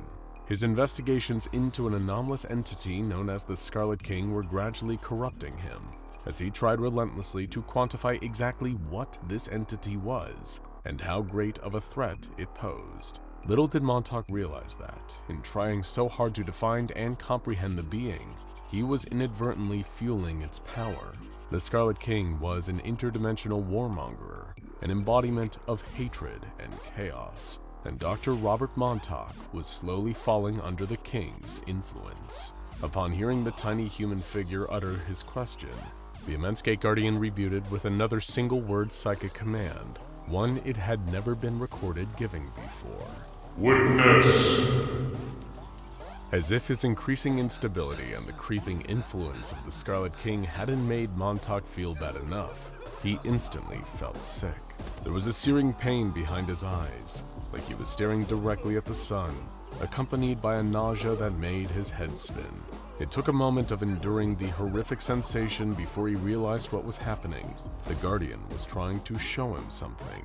Rather than give any information on the Scarlet King verbally, SCP-001 was imparting a psychic vision onto Montauk, a memory of events long past, the answers he sought, a warning, or perhaps all three. The vision showed Montauk a time so long ago that it couldn't ever be forgotten, for there was barely anyone alive to remember it in the first place. It was eons in the past, long before the comparatively recent dawn of humanity, a time only spoken of in the Dust and Blood Tablet, an artifact of the Davite civilization, some of the earliest worshippers of the Scarlet King himself. And there, marching up to the entrance of Eden, was the crimson-clad eldritch abomination and a horde of horrors with him. According to the story recorded in the Dust and Blood Tablet, this would have been much earlier in the life of the Scarlet King, perhaps even before he assumed his now infamous title. Back then, he would most likely have been known as his original name of Kanhrak, one of multiple siblings born when the Tree of Life was planted, and thus created all life in the multiverse. But, being the only one of his siblings cursed with awareness, knowing the pain his existence brought him, Kanhrak would eventually set out on his lifelong mission to destroy all of existence across every dimension. And he started by killing his siblings, consuming them to claim their power for himself. Around this time in prehistory, the being that would one day become known as Scarlet King didn't quite possess the power that he would several millennia later. Although that's not to say he was an unformidable force of destruction, fueled by his singular hatred for existence. His vow to destroy extended to the Tree of Life that had caused him to be, along with the tree's creator and all of their creation. In other words, everything in the multiverse, all of creation, if you will. So what was the Scarlet King doing there so long ago, at the dimensional doorway protected by the Gate Guardian? Well, beyond the boundary between it and the rest of the infinite multiverse lay the supposed Garden of Eden. While it is unknown if it is in fact the same Eden referred to in the Book of Genesis is up for debate, especially among the Foundation. But at a glance, even through the gate, it certainly does look like a paradise. The space is filled with lush vegetation of astronomical size, populated by a number of beings that seem to resemble the Gate Guardian itself. And there, protected by its watchful caretaker, are two trees.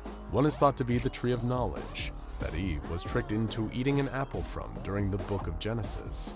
The other, however, bears an unknown type of fruit, and is widely believed to be the Tree of Life. Now back in the modern age, there's never been a conclusive link between the Tree of Life mentioned by the Davites and their barbaric civilization's legends regarding the creation of the Scarlet King. But the fact that so long ago he and his most feared generals were bearing down on the Gate Guardian's position, defending a garden where there was known to be a tree of that description, well, it all seems rather conclusive now. Alongside Kahraak were 6 of his 7 daughters, each one of them a fearsome abomination much like their destructive father. As they approached, not one needed to exchange any words with their angelic protector of Eden. The Gate Guardian knew what these monsters were here for. They would stop at nothing to pass through his gate and uproot the Tree of Life, the progenitor of all living beings in all of existence. Even though it was early in Kahraak's career as the rampaging interdimensional warlord he so is, he was as steadfast as ever in his goal to annihilate every corner of creation, every dimension, every parallel plane of reality, every single pocket of existence across infinity. They'd all come undone if he burned the Tree of Life, pulled it out at the roots, and splintered it until nothing remained. To the once and future Scarlet King, that the same tree had led to his own tortured existence. It was the source of his suffering, and it had to be destroyed. The only thing standing in his way was a figure as colossal as Kahraak himself, wielding a flaming sword. Leave! Boomed the psychic voice of the Gate Guardian. It was like a doorman standing before a group of rowdy teenagers trying to force their way into a movie theater. Except these rowdy teens were the Scarlet King, his horrifying daughters, and the forces he had already amassed since his creation. The Horde stood ready, waiting for the commands of their king, who they thought would gladly lead the charge as they marched on the Garden of Eden to begin the destruction of existence. But that's not what happened. Usually, the Scarlet King would never shy away from a fight, preferring to lead the charge when it came to a slaughter. Instead, he commanded his first daughter, Ativik, to commence the first attack on the protector who stood in their path. On her foul father's word, Ativik took her horde and charged at the Guardian. What she and her forces lacked in numerical advantage, Ativik more than made up for in her knowledge of war. She hungered for it, sought dominion.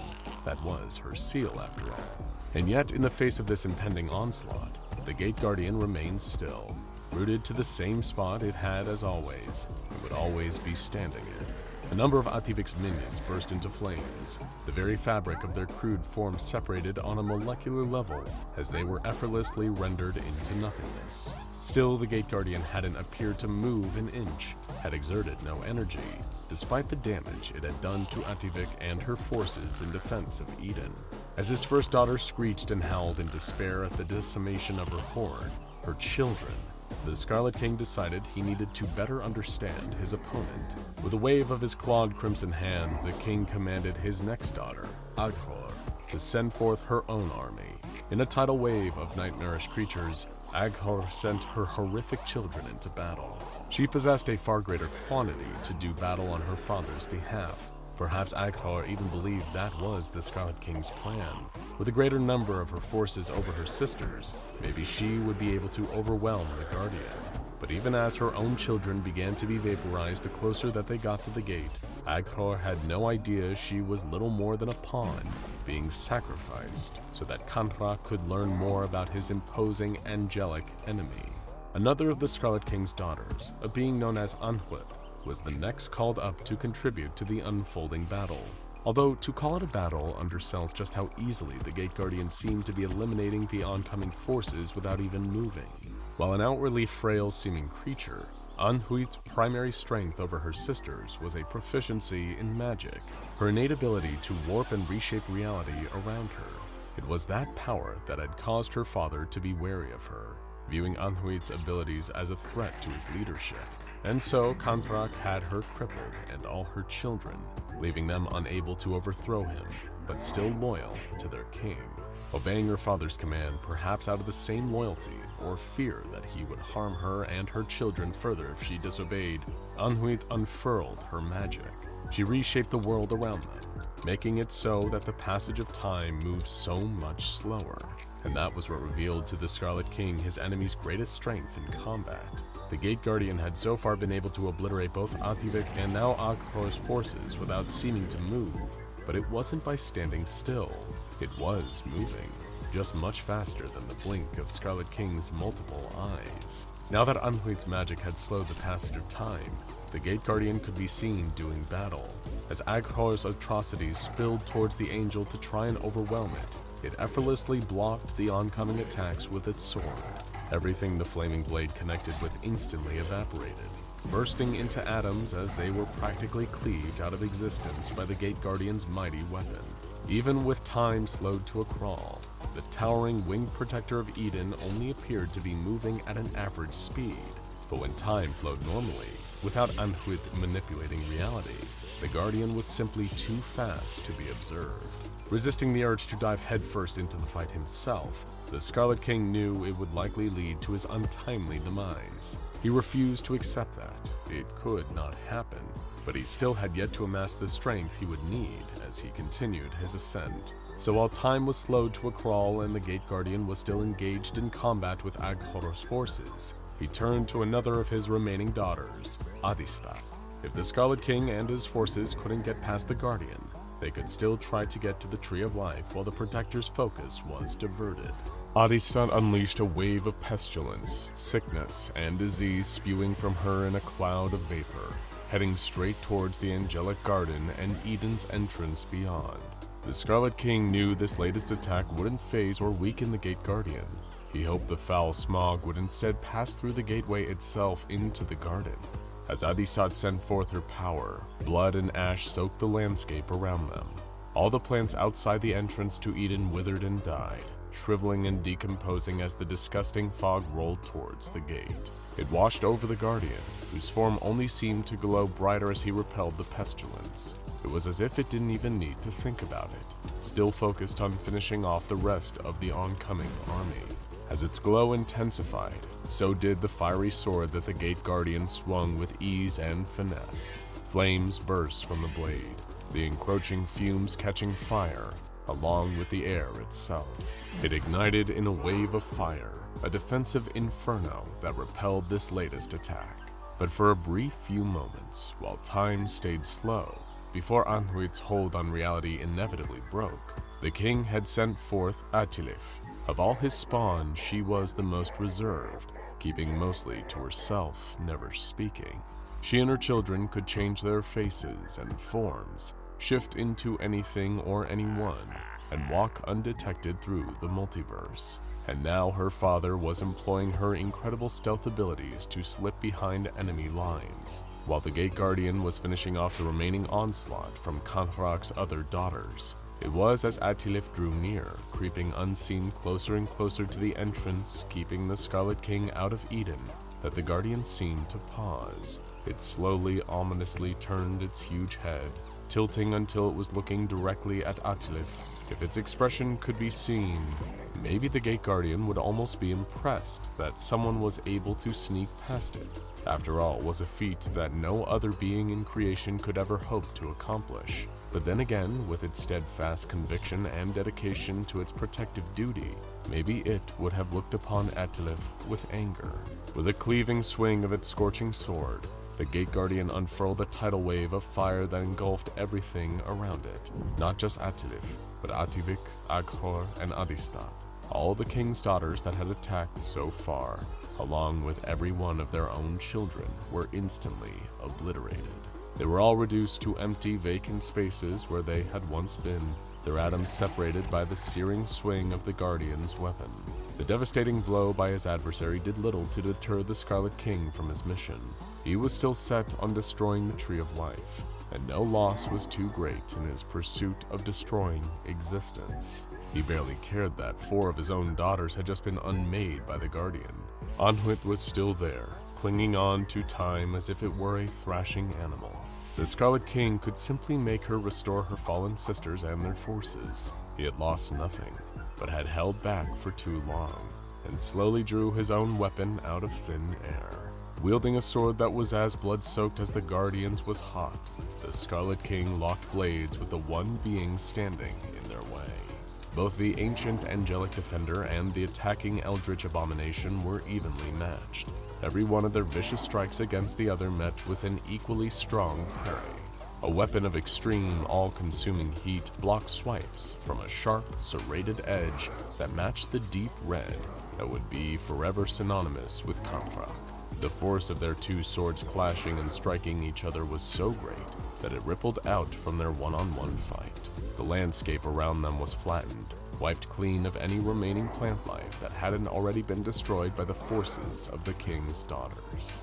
Despite having acquired nowhere near the power he would thousands of years after this fight, the Scarlet King was still a formidable force in single combat, and yet the Gate Guardian seemed incapable of tiring or weakening, still standing strong against the onslaught.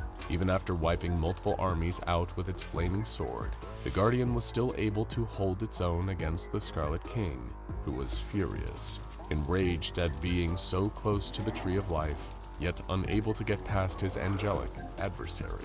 He'd need to be stronger, faster, even more ruthless than the warlord he already was. Despite Anhuit slowing down time, the king and the Guardian were at a stalemate. Time. That was it. The Scarlet King needed more time.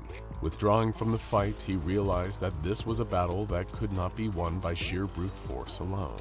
His mission to destroy all creation, to get to the Tree of Life, would take cunning, deception, and more time. If he let it, the Gate Guardian could easily kill Kankrak. Its flaming weapon could cleave him out of existence, and that would end the king's torment. But it wouldn't be enough. A death would be unsatisfying, knowing that the rest of existence would go on after he was gone. The Scarlet King couldn't accept that. It wasn't enough. So he did the one thing nobody would expect of him. He made a deal with the Gate Guardian. It was an action still fueled by his infinite hatred for all existence, his yearning for total chaos. The Scarlet King knew that one day, an event would arrive where the Guardian and the other beings like it in the Garden of Eden would spill forth and deliver judgment on this world.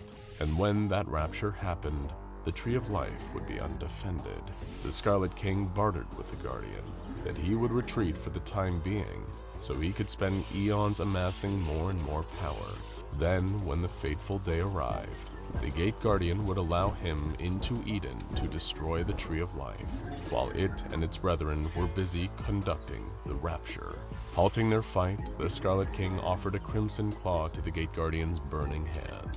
Returning to reality from the intense vision, still feeling sick at what he had witnessed, Robert Montauk looked up at the still, silent form of the Gate Guardian. "Did you do it?" He yelled, desperate to know more through his obsession with the Scarlet King. "Did you tell him yes? Did you make a deal?" There was no answer from the Guardian, just a single word that echoed through Montauk's fractured mind. Leave! Oh boy, here we go again. SCP-001. Over 30 different bizarre anomalies claim this #1 spot in the database, and in a sense, they're all right. Or are they? If you're feeling confused already, that's fine. We don't expect that to change. Because today we're dealing with one of the most strange and intricate 001 entries out there, Keter duty. Just pray you never get assigned to it. You see, when you work around weirdness, you sometimes get a little weird yourself. and nobody deals with more weirdness than employees of the SCP Foundation. They regularly rub elbows with everything from godlike cicadas to hyper-infectious supernatural viruses. And as the famous Tom Jones song goes, it's not unusual to suddenly take on anomalous traits after consistently working with anomalies for years. That's how the lyrics go, right? Anyway, one of the Foundation's most iconic researchers, Dr. Jack Bright, is technically just an anomalous necklace himself. But outside of some famous exceptions, the SCP Foundation is in the business of containing anomalous entities, not hiring them on and giving them a paycheck and retirement plan.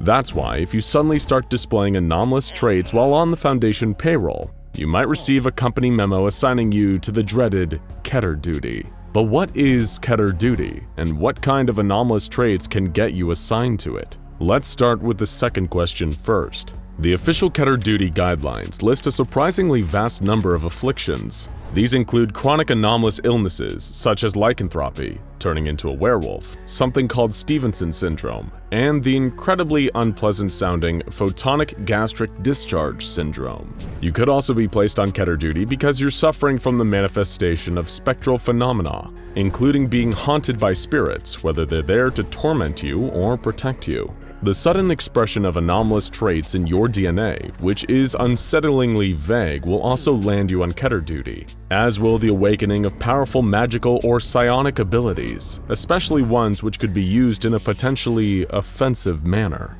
The Keter duty assignment, which involves being relocated and forced to work in a different highly secretive location that will be discussed soon, is framed as a punishment for the people involved. That way, it discourages Foundation employees from ever trying to develop anomalous powers on purpose. So what exactly is Keter duty and where does it happen? To reinforce that punishment element method, the Foundation has spread lies among their own personnel about where the job takes place, often involving being posted in some of the least desirable Foundation areas imaginable. These include Point Nemo, the area of the ocean farthest from any place of land on Earth, Pyongyang in North Korea, Stonehenge, Roswell, Lunar Area 32, and a number of Foundation waste disposal sites. However, the reality of where those on Keter duty end up is even stranger. Site 100, which in this particular instance is the true SCP-001. This Thaumiel-class anomaly is perhaps the most unique of all multi-anomaly Foundation containment sites, a bizarre labyrinth of non-Euclidean geometry that defies true explanation, but we'll do the best we can. In a sense, Site 100 is a facility with a mind of its own. It's a sprawling underground base with a layout that defies space-time, and what's more, it undergoes so-called migration events. Every so often, it will begin to exhibit a sense of dimensional instability before teleporting to a different location somewhere on Earth. Currently, the primary entrance to Site 100, known as Alpha Entrance, is located in the southwest United States, though all signs point to another migration event happening this very year. But knowing where the entrance is will only get you so far. People assigned to Keter duty are sent from the Alpha Entrance to the administration sector to be given their initial breaching, at which point the true madness begins. Let's take a look at a map of Site 100. Yikes. So there are 10 major sectors in Site 100 that you should be aware of. Entrance Alpha, Administration, Archives, Technological Containment, Biocontainment, Sapient Containment, Cognitohazardous Memetic and Semantic or CMS Containment, Esoteric Containment, Conceptual Containment, and the Core Sector. As you can tell, they have almost everything covered here, but just as insane as the anomalies that Site 100 contains and the methods they use to contain them, is how you actually get around the site. Site 100 is a spatial anomaly of truly epic proportions. While the Foundation is aware of the existence of its competent sectors, it's impossible to map out any meaningful connections between them. It would be pretty much impossible to even travel from one to another without passageways known as the routes. However, these aren't just mere portals that you can hop through like the ways in and out of the Wanderer's Library. Each route between the sectors is its own complex environment, with its own sets of protocols and rituals required to safely travel through it. Route Aleph, the bridge between the archives and the inaccessible core of Site 100, is a volcanic beach blocked off by an apparently limitless obsidian wall, where fish made from living rock swim in the nearby waters. Route Beth, connecting the core and sapient containment, is a huge and sprawling funhouse hall of mirrors. Anyone who attempts to travel through it inevitably ends up turned around and arrives back at their starting point in sapient containment. Route Daleth, the bridge that connects conceptual containment and the core, is a massive ocean that has resisted all attempts by the Foundation to traverse it. Route Vav, the bridge between esoteric containment and conceptual containment, is a massive field filled with unidentified fruit trees. Foundation expeditions have found that it too seems impossible to traverse. One expedition team was trapped inside for a whole year, until one member of the team expressed a desire to go home. At that point, they were immediately teleported back to the starting point. Route Sade, connecting administration to the CMS sector, is a huge, lush forest on top of a floating mountain. The only animals that seem to populate this forest are non-anomalous flamingos. Next, we have Route Pe, the bridge between the archive and the administration, which appears to be a hallway on the 5th floor of a tenement building in a city that the Foundation haven't been able to locate. This building is populated by non-hostile humanoid creatures, who will approach Foundation staff traversing Route Pe and invite them into their apartments, offering to partake in recreational activities with them such as video games, board games, or watching movies. The Foundation discourages its staff from accepting any of these offers while on the job. And then there's Route Shin, which connects the sapient and conceptual containment sectors. This route is unique in the sense that it acts as a power generator for the rest of Site-100, as it's filled with hundreds of large perpetual motion machines producing a constant 8.7 gigawatts of electricity. These are only some of the many routes illustrated on the Site-100 diagram. As you've probably gathered by now, it's less like a conventional building and more like a whole crazy dimension unto itself. Why does the Foundation work to maintain such a crazy place? Wouldn't it just be easier to keep it a secret and contain it like any other anomaly? Well, Site-100 wouldn't be given the SCP-001 designation if it wasn't incredibly important. If Site-100 was ever compromised, it would lead to an inevitable K-class end-of-the-world scenario, because the site is intrinsically tied to the nature and containment of literally every single Keter-class SCP in our universe, hence the nickname Keter Duty for those working at the site. In fact, an anomaly can't even be classed as a Keter if it isn't given permission by Site-100. The various sectors of Site-100 cover the entire spectrum of anomalies, and each sector is a massive panoptic structure connected by networks of glass elevators. Whenever a new Keter-class SCP is discovered, its name and a brief description of its anomalous traits will inscribe itself on one of the walls in its corresponding sector. Ever been frustrated when the O5 Council refused to sign off on an upgrade to Keter-class for a clearly dangerous SCP that poses extreme risk of containment breach? Don't blame them. It's simply that Site-100 didn't sanction the change. Anytime that Site-100 sanctions a new SCP, it also undergoes another unique process. It selects an SCP-001-K instance for the new Keter and creates a connection between them, using access points known as thresholds. Think of it as simply opening a spatially anomalous door between two SCPs. Much like a good boy, another SCP vying for the 001 slot, Site-100 has an intuitive grasp of the unseen connections between Keter-class anomalies, and each SCP-001-K instance is a complementary Keter class that will essentially cancel out the threat of its other half. Site-100 is a containment matchmaker. Its innate ability to use the anomalous to contain the anomalous is second to none. First, it took SCP-3984, an anomalous phenomenon that seemed to prevent death from happening to all life forms. In order to mitigate the effects of 3984, Site-100 opened a threshold between it and SCP-2935, also known as O-Death, an alternate universe hidden beyond a limestone cavern where all life simultaneously ceased to exist, even down to the bacterial level. By opening the threshold and allowing these two absolute opposites to mix, it seemed to undermine the effects of both and create a non-anomalous happy medium, life, but mortal life. Next, SCP-5007.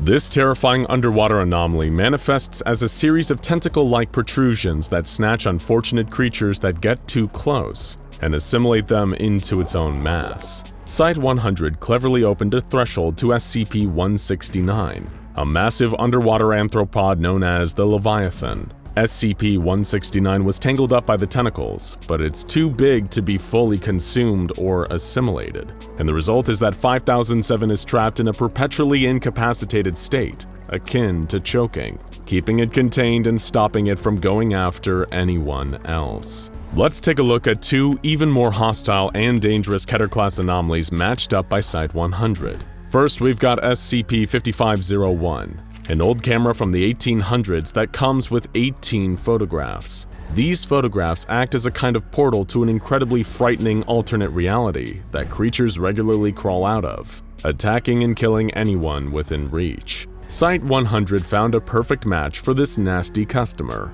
SCP-1983. This is a small house that acts as a portal to a race of tall monsters with needle-like appendages that leave the house in search of victims. When they catch these victims, they take out their hearts and bring them back to the nest. Site-100 opened a threshold into the SCP-1983 house and placed the 5501 photographs inside. As a result, the hostile creatures from both dimensions now regulate each other's populations by killing each other. Another job well done for Site-100. Another Keter class dealt with by SCP-100 is SCP-PALLIT.AIC. This is a deadly plot of land in Poland which decays and corrodes all matter, organic or inorganic, placed within its confines. This would be bad enough, but as you'll often find with anomalous plots of deadly land, its area of influence is growing. Even knowing about it can cause it to become more powerful. But Site-100 found its perfect Keter class counterpart, SCP-1262. This is a massive mass of plant matter that grows at a truly astonishing rate, expanding by around 7 kilometers an hour. Much like absolute death and absolute life, by putting 1262 into SCP-PL-122, a healthy medium was found somewhere in between. And finally, perhaps the strangest and most creative match Site-100 has ever pulled off, SCP-3852 and SCP-2547. 3852 is an anonymous corpse that manifests in small towns, sowing fear and suspicion. Eventually, a local person is believed to be responsible for this murder, and is lynched in a rage by the townspeople as a form of vigilante justice. The corpse then moves on to the next town. 2547, if you can believe it, is even weirder. It's a pack of dogs led by an intelligent talking coyote dressed as a priest. Site-100 had the truly galaxy brain idea to open a threshold and connect the two. As a result, whenever the corpse manifests in the town, the dogs rampage in and take over. At that point, they set up a kind of ridiculous kangaroo court, where a jury made up of people from the town are forced to find 3852's scapegoat innocent. If they don't, the dogs will simply hold the town's water supply hostage until 3852's anomalous effects pass. Such an obvious idea. Now, why didn't the Foundation think of that? Keter duty may not be the most conventional, easy, or attractive work, but like everything the Foundation does, making sure Site-100 can keep doing its job is a necessary part of keeping our world safe from anomalous threats. Now, if you'll excuse us, we need to get going. Do you know which is the right route out of here? If you're familiar with the SCP Foundation, then you already know the exact reason why there are multiple SCP-001s. You may even think you know which of them is the real SCP-001. But for those of you who are new here, or who just need a little reminder, the designation of SCP-001 doesn't refer to a single creature, object, or entity, but rather a collection of various anomalies that are apparently kept in containment by the SCP Foundation. At present, it is unclear why there are multiple files collected under the shared designation of SCP-001. Some believe it is because these anomalies are some of the earliest ever contained by the Foundation. This would mean that they share the designation of SCP-001, as they were likely encountered before the SCP Foundation introduced their current numbering system. However, there also exists a theory that this is nothing more than intentional misdirection. Perhaps the multiple SCP-001 files are an attempt by the Foundation to conceal information about the true SCP-001. After all, it wouldn't be the first time this hyper-secretive organization deceived us. Anomalies sharing the name SCP-001 include the infamous Scarlet King, the massive Gate Guardian, and the world-ending event known as When Day Breaks. But today we'll be using SCP-001 to refer not to an entity or an event, but to a location codenamed God's Blind Spot. Located in an unassuming corner of the world is a site that the SCP Foundation constructed and designated as Facility T. According to their archive, it's a largely unremarkable place, situated at a spot on the Sinai Peninsula, which is a part of Egypt that forms a bridge between the continents of Africa and Asia. In the 18th century, archaeologists excavating the area uncovered the remains of a stone structure believed to be an inn that dates back to the 2nd millennium BC. However, since the construction of Facility T, any trace of this structure has since disappeared. So, what makes this unremarkable site so important to the SCP Foundation? Why establish a facility if there was nothing anomalous about its nature? What distinguishes this SCP-001 site in the eyes of the Foundation is the area's profound lack of any ambient Akiva radiation. But what is Akiva radiation? Well, according to the Foundation's researchers, it's a form of cosmic background radiation, one that's not overtly harmful to human beings. If you grew up in a strict church-going household, then it's highly likely you would have been exposed to a lot of this non-electromagnetic radiation and never even realized it. You see, the thing with Akiva radiation is that it is directly correlated with the amount of religious faith a person has. Regardless of which religion someone follows, Akiva radiation will form around them. It tends to be harmless to humans. However, certain anomalous entities and SCPs considered to be demonic in nature can be repelled and even fought off with high levels of Akiva radiation. The presence of other powerful anomalies, those considered more benign or even holy, can also create an increase in this radiation. SCP-001 has earned the nickname God's Blind Spot for a number of reasons. One being that it is the only place on Earth with a natural absence of this Akiva radiation. The Foundation has conducted experiments that involve bringing sources known to emit Akiva radiation into the area of SCP-001, but when they measured, no change in radiation levels was detected, meaning that the space around Facility T does not actively block Akiva radiation from entering it, but also cannot absorb or retain this religious radiation. It might be more accurate to say that the location destroys any trace of residual Akiva without damaging the source. A lack of faith-fueled radiation is far from the only anomalous property of SCP-001 though. During a number of tests involving D-Class personnel, the Foundation witnessed that, while in the area, it also becomes impossible for the death of any human being to occur, a discovery that obviously needed to be researched further. The first test involved a healthy human male who was left in a containment cell on the SCP-001 site and observed. He had no supplies, no food, no water, yet over 120 days this man stayed alive, never succumbing to starvation or dehydration. Next, a female member of D-Class was exposed to a lethal dose of cyanide gas within Facility T, and suffered none of the expected effects. Foundation researchers then repeated this cyanide gas test using 30 common brown rats, all of which were killed, proving that it was only humans that couldn't be killed while within SCP-001.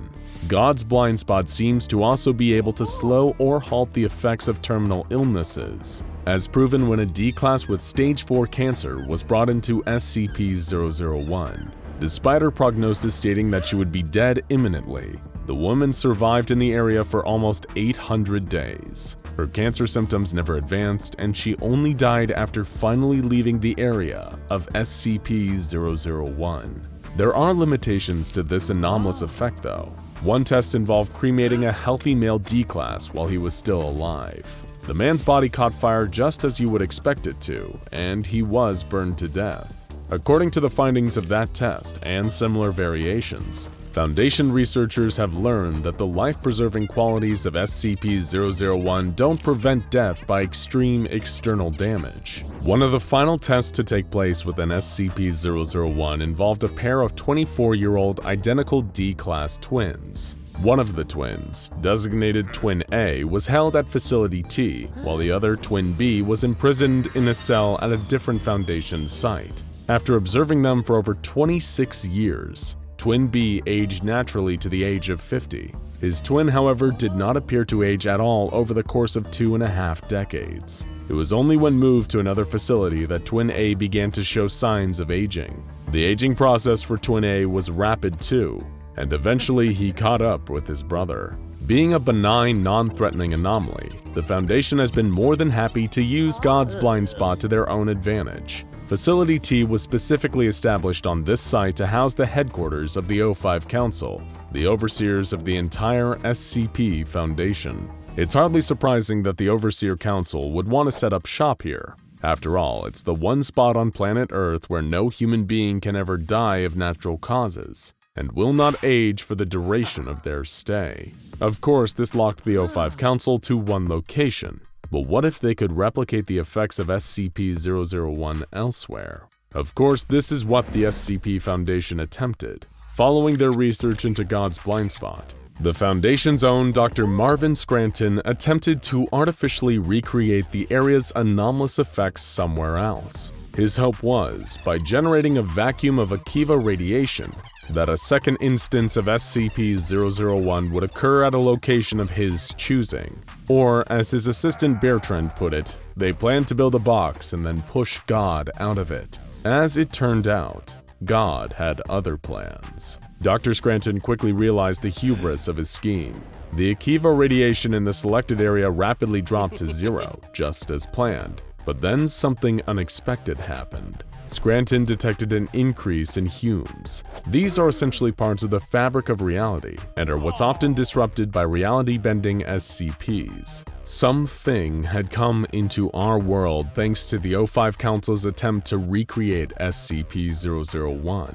Something impossible for the Foundation to measure or observe. In other words, Scranton had no idea what he unleashed or where it went. Following this incident, the O5 Council realized a worrying increase in the anomalous incidents they were encountering. Whether or not this came as a direct result of their meddling with the fabric of the universe was unclear, but it forced the Council to reconsider the focus and direction of the entire SCP Foundation.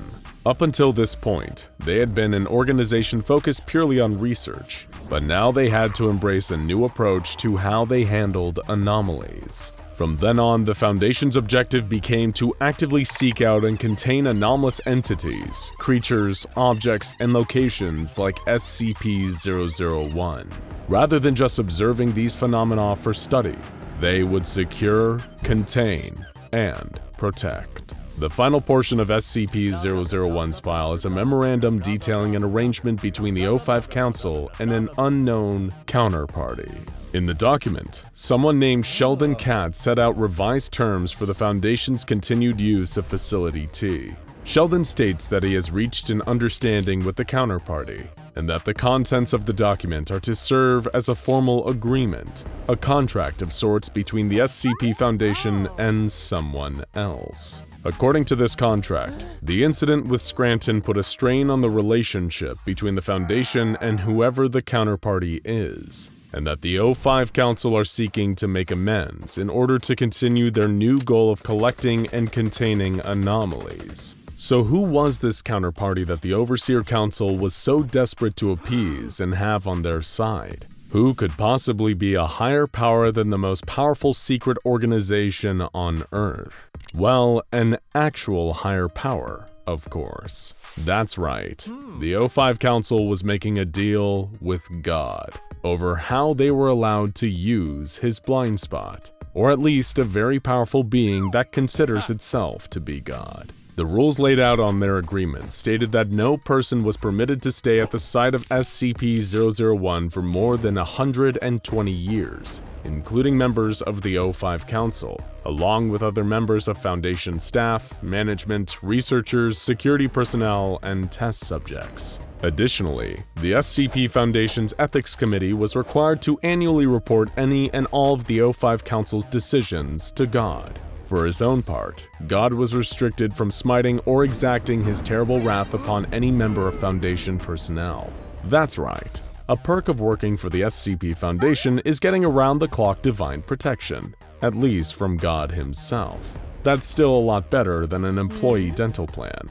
This came with a condition, however, that anyone committing a transgression or mortal sin was given a 90-day written notice and an opportunity to repent their wrongdoing. In return, God demanded that members of the Foundation only worshipped him and no other divine entities. I, the Lord, am a jealous God, visiting the iniquity of the fathers upon the children unto the third and fourth generation of them that hate me, was written in the contract. Finally, the agreement between the O5 Council and God was that they would work together. The Foundation and the Counterparty would be equal partners when it came to the containment of SCPs and anomalies. Of all the strange and unexplained phenomena that the SCP Foundation encounters on a regular basis, it hardly comes as much of a surprise that they've got a direct line to the big guy upstairs, or at least one who purports to be. Still, the fact that the O5 Council have a business arrangement with an ultra-powerful deity-like being and express written permission to use his blind spot where no person can die or age is hardly a comforting thought. At least the SCP Foundation only ever uses its power for good, right? Hour 1. There is only one news story on every website, newspaper, and TV screen.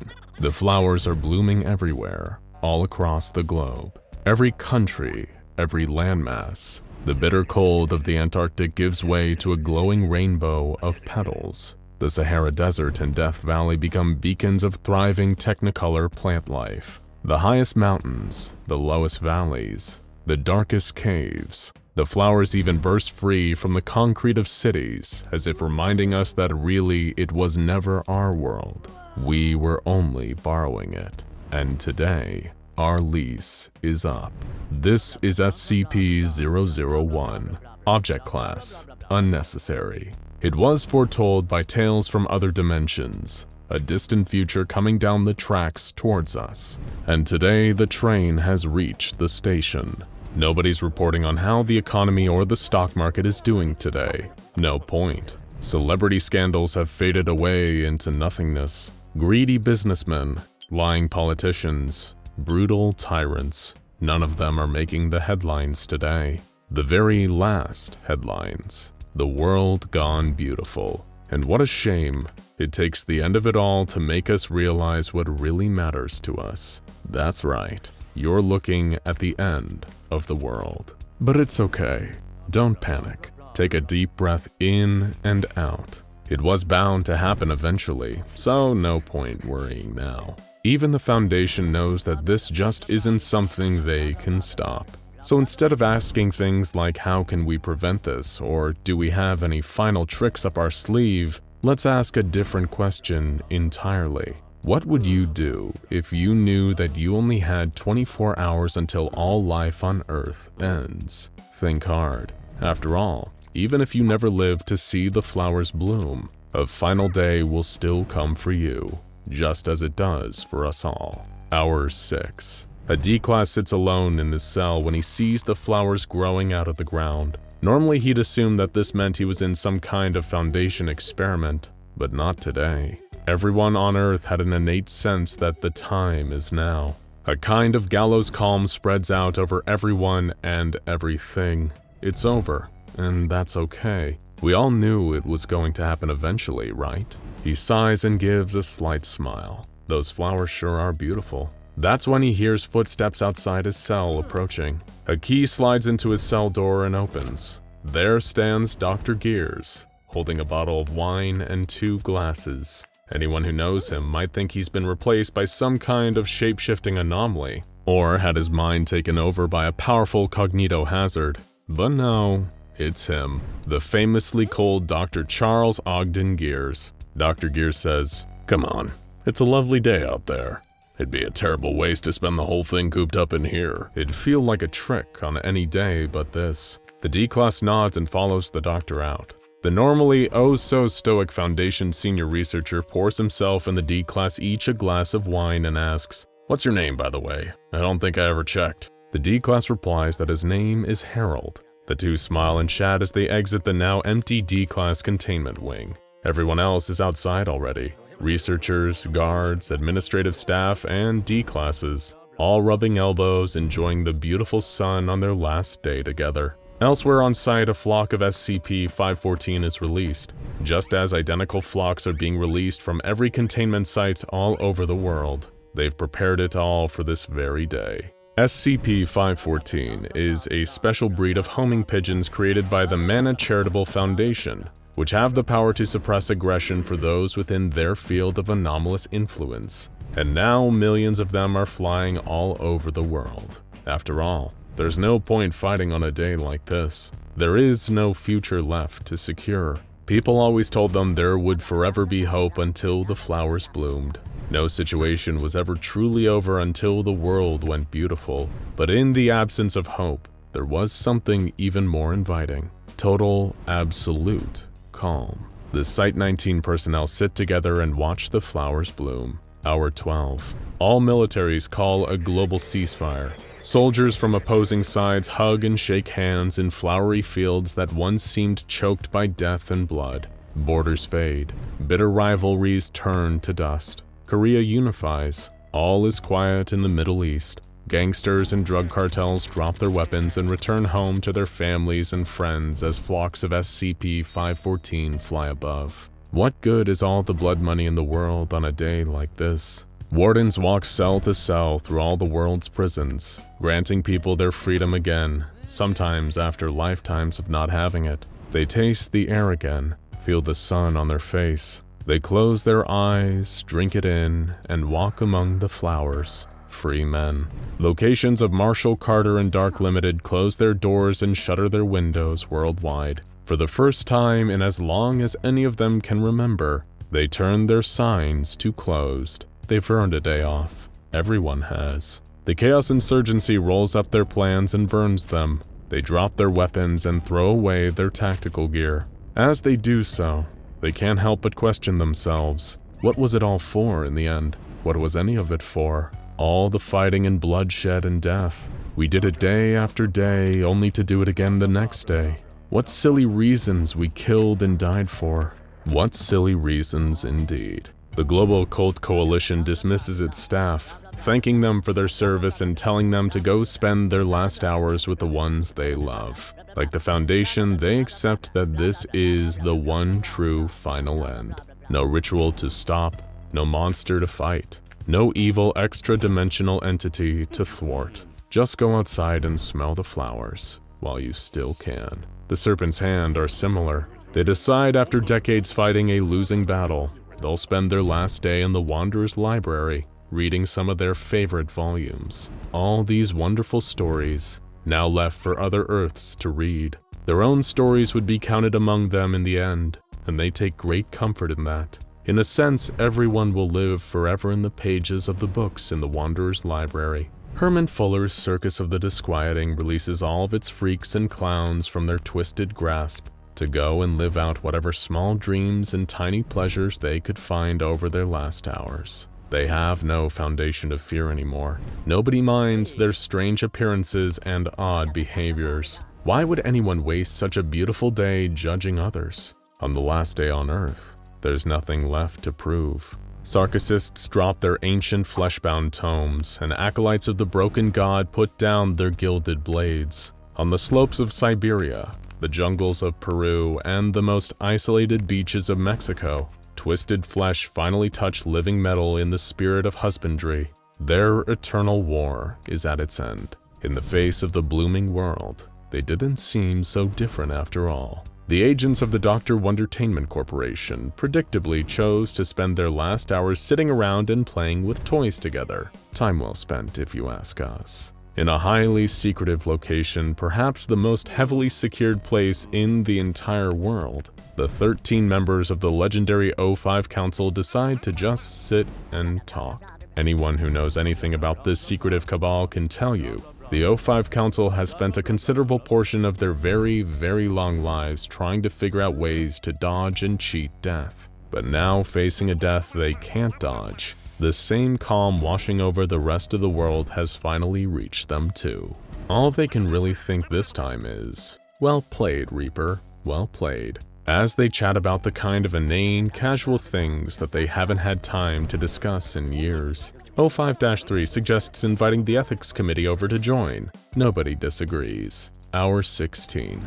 It isn't just the D classes. All sapient and non-aggressive SCPs have been released from containment, free to spend the last of their time as they wish. Tens of thousands of anomalous individuals are released from containment sites all over the globe. It'd be the greatest victory that the Serpent's Hand could ever ask for, if they weren't all too busy reading to notice. SCP-105 Iris Thompson finally returns to her parents. The Foundation had fed them the lie that their daughter had died many years before, but as Iris had a tendency to do, she was ready to work a miracle. Her parents embrace her with open arms. They'll spend their last hours together catching up on what's happened since they parted ways, and making up for lost time. They couldn't be happier. SCP-1867 Lord Blackwood, the fantastical sea snail, is delivered into a warm rock pool near the site where he was being contained. There he might finally have one more grand adventure before all is said and done. Though afterward, he may not have the time to tell anyone about it. A terrible shame really, because nobody spins a yarn like Lord Blackwood. The non-aggressive little misters run free. Mr. Fish eagerly returns to his native Boston, Massachusetts, where he enjoys one more lobster sandwich before the end of the world. Mr. Headless decides to go hat shopping because he wants to look good for the apocalypse. Mr. Lost finally settles down for the afternoon, deciding that just this once, he's earned himself a rest. SCP-2800 Cactus Man returns to Edinburgh to spend his last days picking up litter and helping old ladies cross the street. SCP-3663 The Tunnel Monster walks the streets of his hometown, searching for an old friend, hoping to reunite before it all ends. SCP-073 Kane decides to take a walk outside for the first time in thousands of years. He can't help but smile, as the bright, colorful life beneath his feet is growing faster than his presence can kill it. What a truly beautiful day. Knowing that there's no longer time for cults to form and bother him, SCP-2662 Cthulhu decides to take a break from his intense Minecraft session and go take a walk outside. It feels so good to have the sun on his tentacles once more and to feel the lush green grass under his suction cups. He shakes his head, thinking once again about the irritating cults that had been pestering him for decades. What kind of idiot would want him to destroy a world like this? SCP-343, also known as God, sighs and looks over all his creation for what he knows to be the last time. His mouth curls into a smile as he thinks, well, we had a pretty good run. Still in his cell, SCP-049, the Plague Doctor, puts his feet up and decides to relax. The pestilence will soon be taken care of. On some animalistic level, below thought, below even instinct, SCP-096 feels grateful that no gaze will ever fall upon it again. Somewhere fizzling in a vat of acid within a highly secure containment chamber, SCP-682 is feeling, for the first time in its hellish existence, a sense of profound relief. The pain, the hate, the rage, the constant termination attempts, it'd all be over soon. Hour 23. People gather in the streets. They laugh and dance and sing as the moon shines, fat and white, far above. Deep in their hearts, they quietly contemplate the end of all of this. But why worry? Why spoil the fun? There's no future left to worry about. Strangers become as close as family in the end. Human or otherwise, anomalous or non-anomalous. Chaos Insurgency agents have last suppers with ex-Serpent's Hands and GOC operatives. There is no hate left, no violence, no malice, no cruelty. The greatest tragedy in all of this is that it took the ultimate end to bring it out in people. But why worry? Why worry? Seconds pass, then minutes. The world buzzes. It hums. Trillions of creatures doing everything they'd wanted, even though it won't last. In the face of the true end, the world has never been more alive. Hour 24. Silence. Forever and ever and ever. Good night. We'll end this video the way it began, by putting a question to you. How would you spend your last 24 hours on Earth? Let us know down in the comments, because it'll happen to all of us eventually. If you've ever read the book of Genesis, which is the part of the Old Testament that details God creating the world and humanity during a particularly busy week, then you might just be already familiar with SCP-001, or at least one of the anomalies that's been proposed for the title of SCP-001.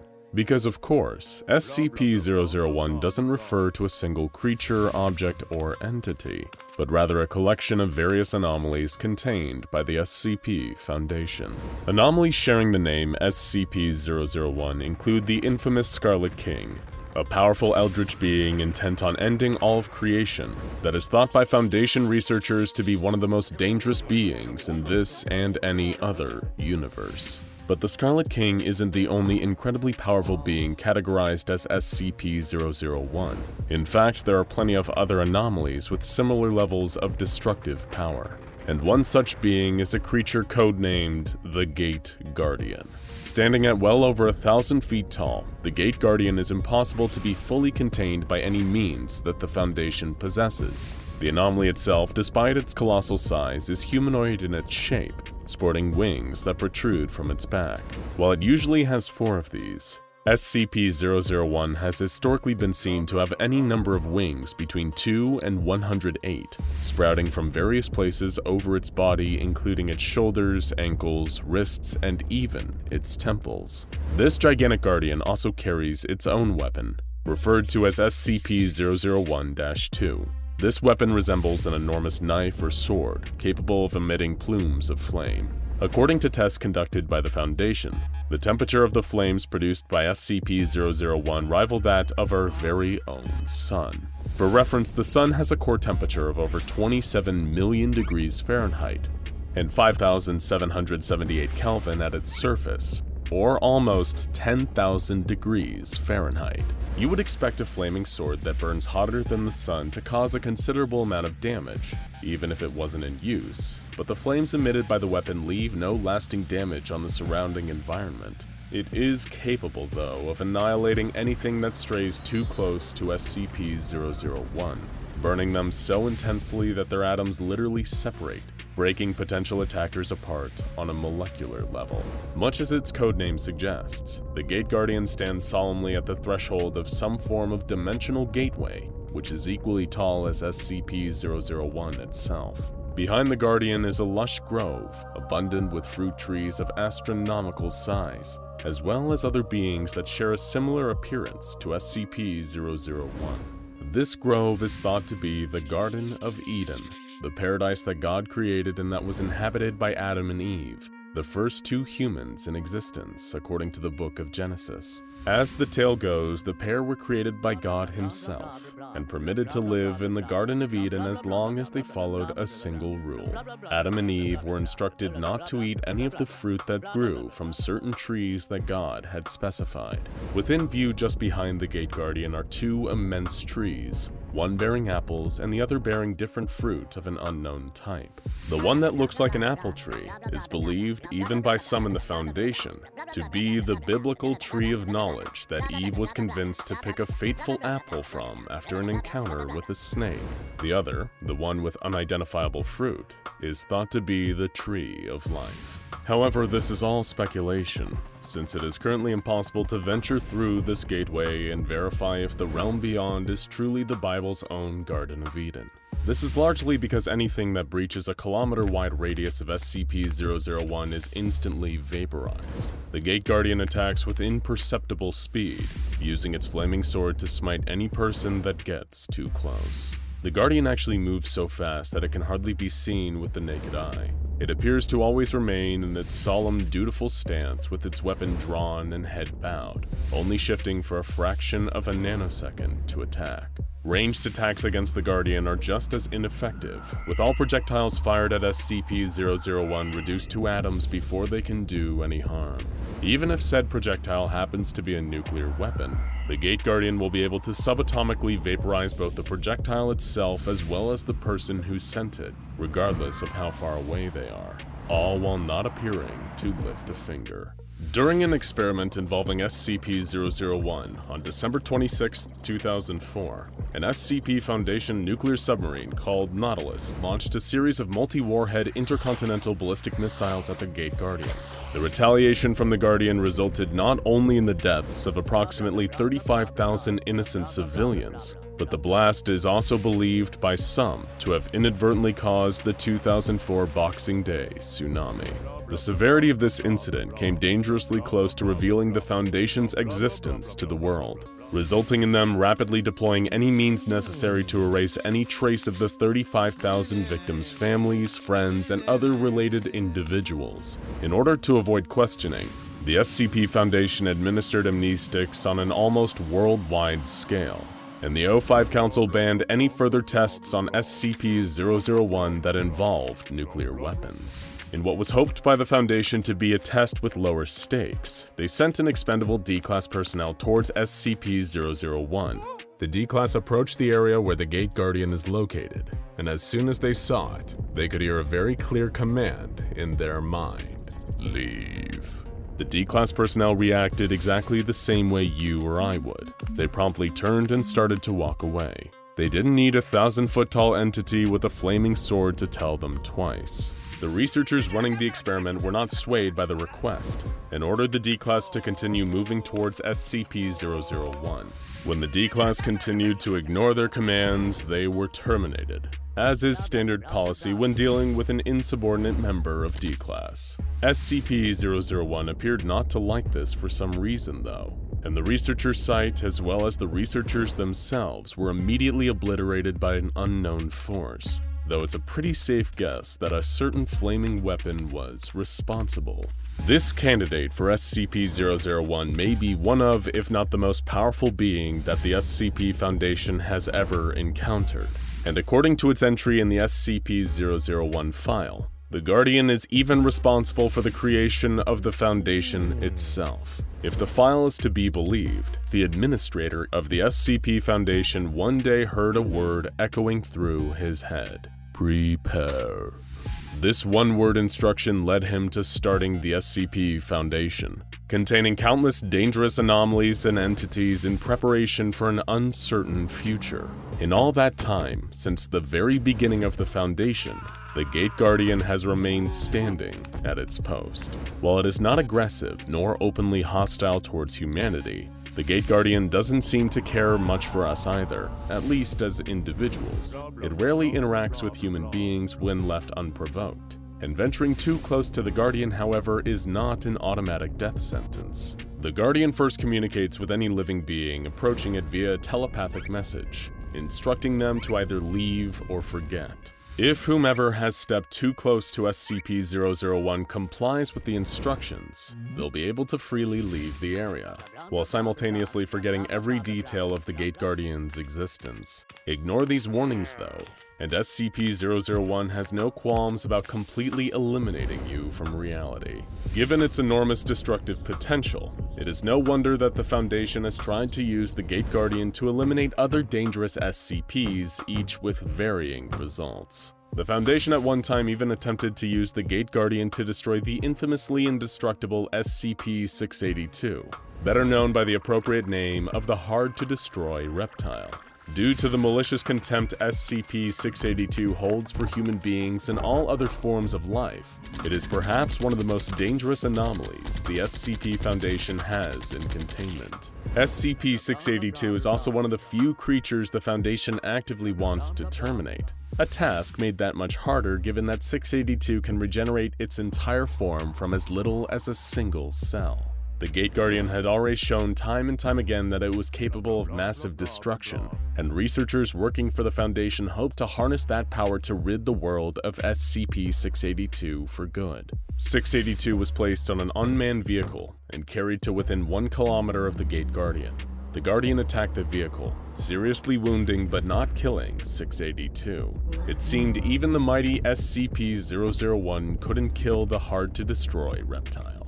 While the researchers were disappointed with this result, it is worth noting that 682 made a very interesting comment to the Guardian. 682 mentioned that the Gate Guardian is not Uriel, but a pretender. Uriel is the archangel that some religious texts describe as the guardian standing at the gate of Eden with a fiery sword. So does this mean that 682 knows that the gate guardian is not actually an angel? Or that the location it is guarding isn't the Garden of Eden at all? Any truth or meaning behind these comments has, as of yet, been undetermined by the SCP Foundation. A later experiment involved both SCP-001 and SCP-073, the anomaly otherwise known as Cain. Cain is a male humanoid of possible Arabic descent whose arms, legs, spine, and shoulders are replaced in an almost cyborg-like fashion with beryllium bronze. Much like the Gate Guardian, SCP-073 may also be the same as the one mentioned in the Bible's book of Genesis, who, according to the biblical story, murdered his own brother Abel out of spite. As punishment for his actions, Cain was cursed to eternally suffer for his wrongdoing. In the case of SCP-073, any damage inflicted on him is deflected back to the attacker, but Cain is made to feel the pain of the attack. Any plants or plant-based matter withers and rots in his presence, and he is cursed with a perfect memory, keeping him forever haunted by his murder of Abel. When Cain was brought before the Gate Guardian, an unknown incident occurred. The Foundation's records are heavily expunged, but we do know that somehow Cain's usual ability to deflect incoming damage back at his attacker had no effect on SCP-001. The encounter left SCP-073 unconscious and even permanently blinded nearby research personnel. It was as a direct result of this incident that the O5 Council demanded that no further experiments of any kind were to be conducted on SCP-001, with the administrator even filing an executive order that no SCPs be exposed to the Guardian, and that SCP-001 was to never be used for the attempted termination of other SCPs. Of course, perhaps it wasn't just the mistakes of the past that made the Council decide that SCP-001 was best left alone. At some point, an erratic transmission was received from Site-0 by Foundation personnel, detailing an XK-class end-of-the-world scenario. In the transmission, the sender, believed to be another member of the SCP Foundation, described an event during which the Gate Guardian finally left its post, stepping away from the entrance to the Garden of Eden. SCP-001 has left its location, the sender wrote. The gate is open. They are riding forth. Oh God, it's so beautiful. The transmission then goes on to repeat various phrases including, "The Lord shall reign forever," and "Hear, O Israel, the Lord our God, the Lord is one." What can be inferred from the rambling transmission is that the event being described is the end of the world. Some believe that once God deems it time, his angelic armies will lay waste to the earth in order to remake it as a paradise. When this occurs, SCP-001, the Gate Guardian, will open the gate he stands in front of, allowing the other beings like it to emerge into our world, ready to cleanse it. Perhaps most interesting is the source of the message. The transmission was received from within the Foundation from Site-0. However, when questioned by personnel, O5-14 told them that no such message had been sent or even existed. While some disregarded the transmission telling of the end of the world as a hoax, it was then that a timestamp was discovered. This warning had not been sent from Site-0, at least not yet, and was dated several years in the future. Despite this ominous warning of things to come, the Gate Guardian remains inactive, standing at the threshold to Eden, waiting.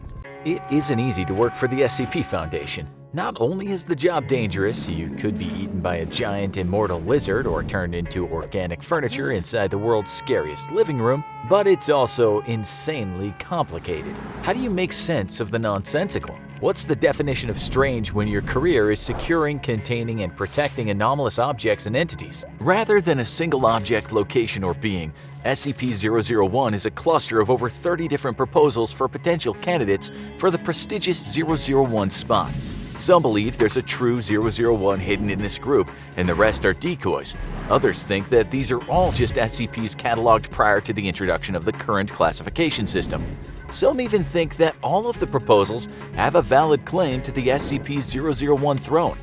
We're not here to make a final judgment. Instead, we're going to take you on a lightning round crash course through 31 of the SCP-001 proposals. If you'd like a more in-depth take on any of these SCPs, let us know in the comments. But for now, there's no more time to waste. After all, we got a lot to cover. Let's go. Number 31. the sheaf of papers. This seemingly innocent stack of paper is actually one of the most mysterious and feared items under the Foundation's lock and key.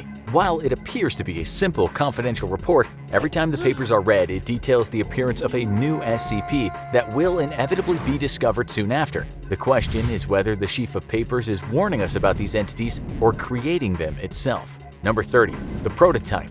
This account details the capture of an incredibly strange cycloptic creature that emits massive amounts of radiation and can create micro-singularities. The writing of this creature's file is so basic, unformatted, and unredacted that it's clear that the being was one of our earlier creatures secured by the organization. Interestingly, it was during the capture of this creature that Dr. Keter was killed, inspiring the creation of the infamous Keter class in his honor.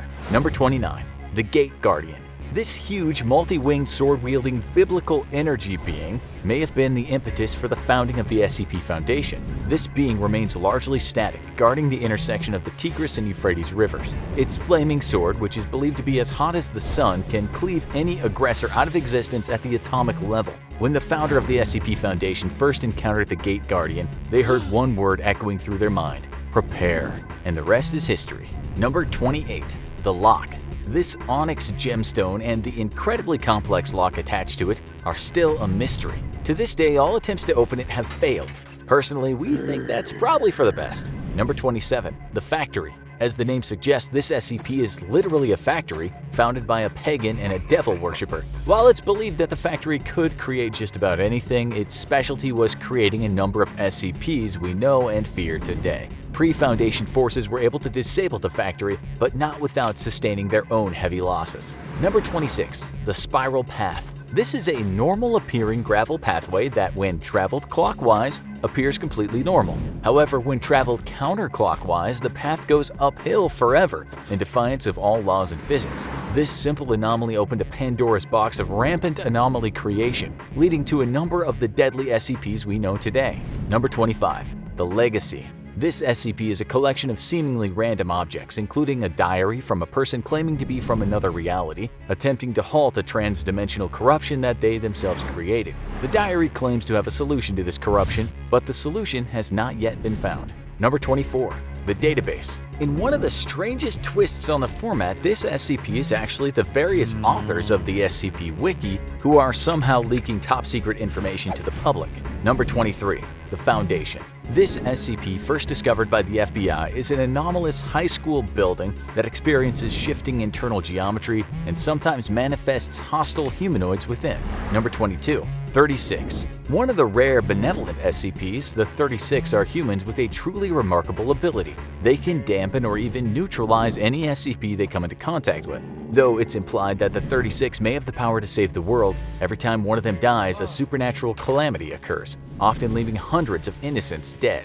Number 21. Keter Duty. This refers to a containment facility largely filled with Keter-class SCPs, whose presence around each other creates a kind of mutually assured cancellation. If one of these SCPs breaches containment, that's bad news. But if all of them do, it'll produce a bubble of reality distortion that will fundamentally alter reality as we know it. For all we know, it may have even happened already.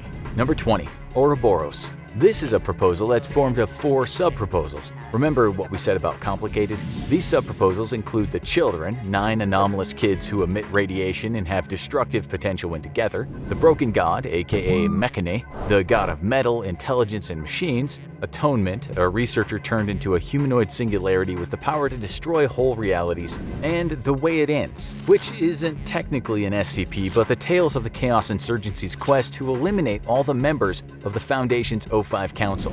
Number 19. A Record.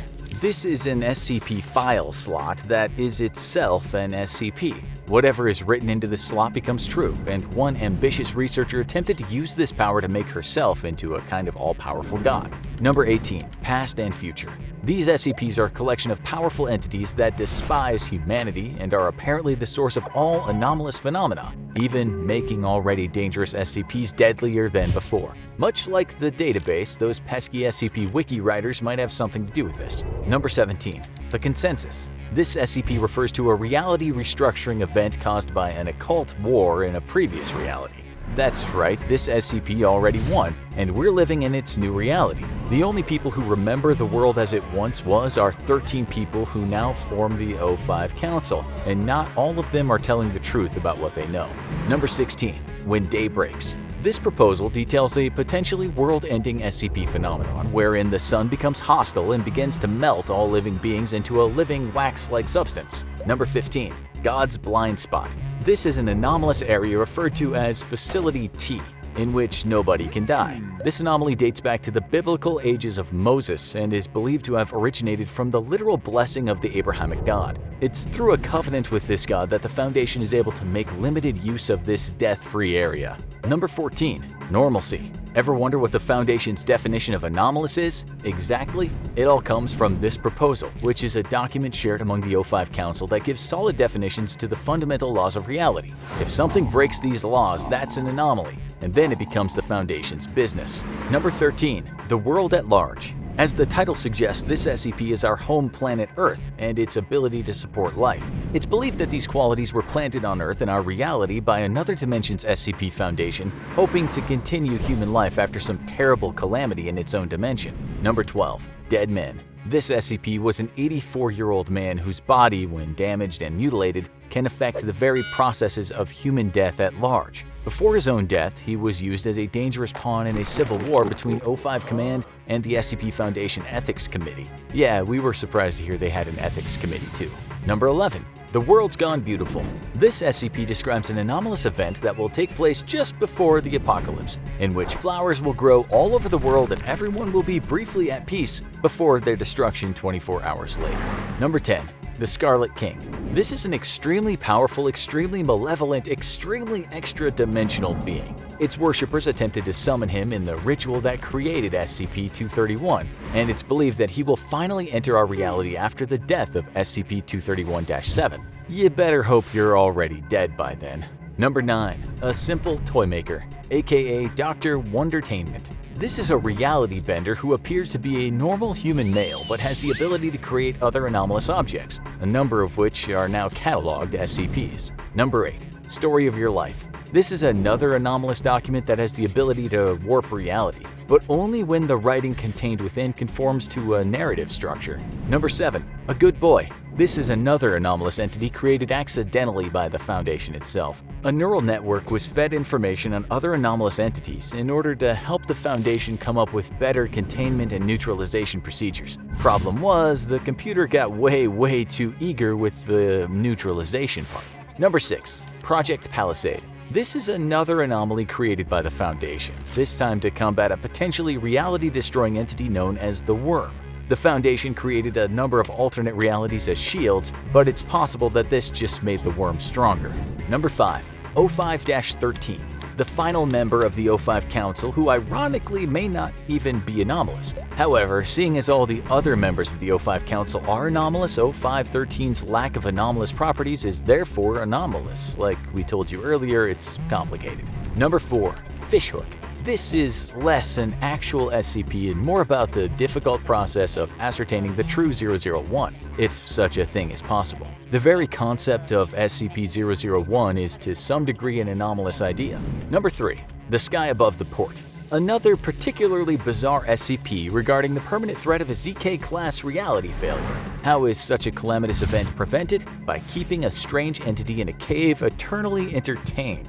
The current proposed solution is keeping the entity entertained by allowing it to read its own eternally recursive Foundation file entry. Number 2. The Solution.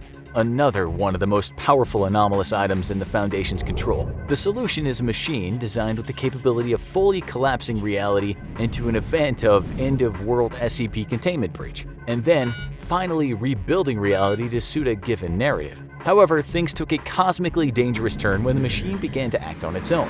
When the Foundation tried to reboot the machine, it broke and recreated reality with incomplete data.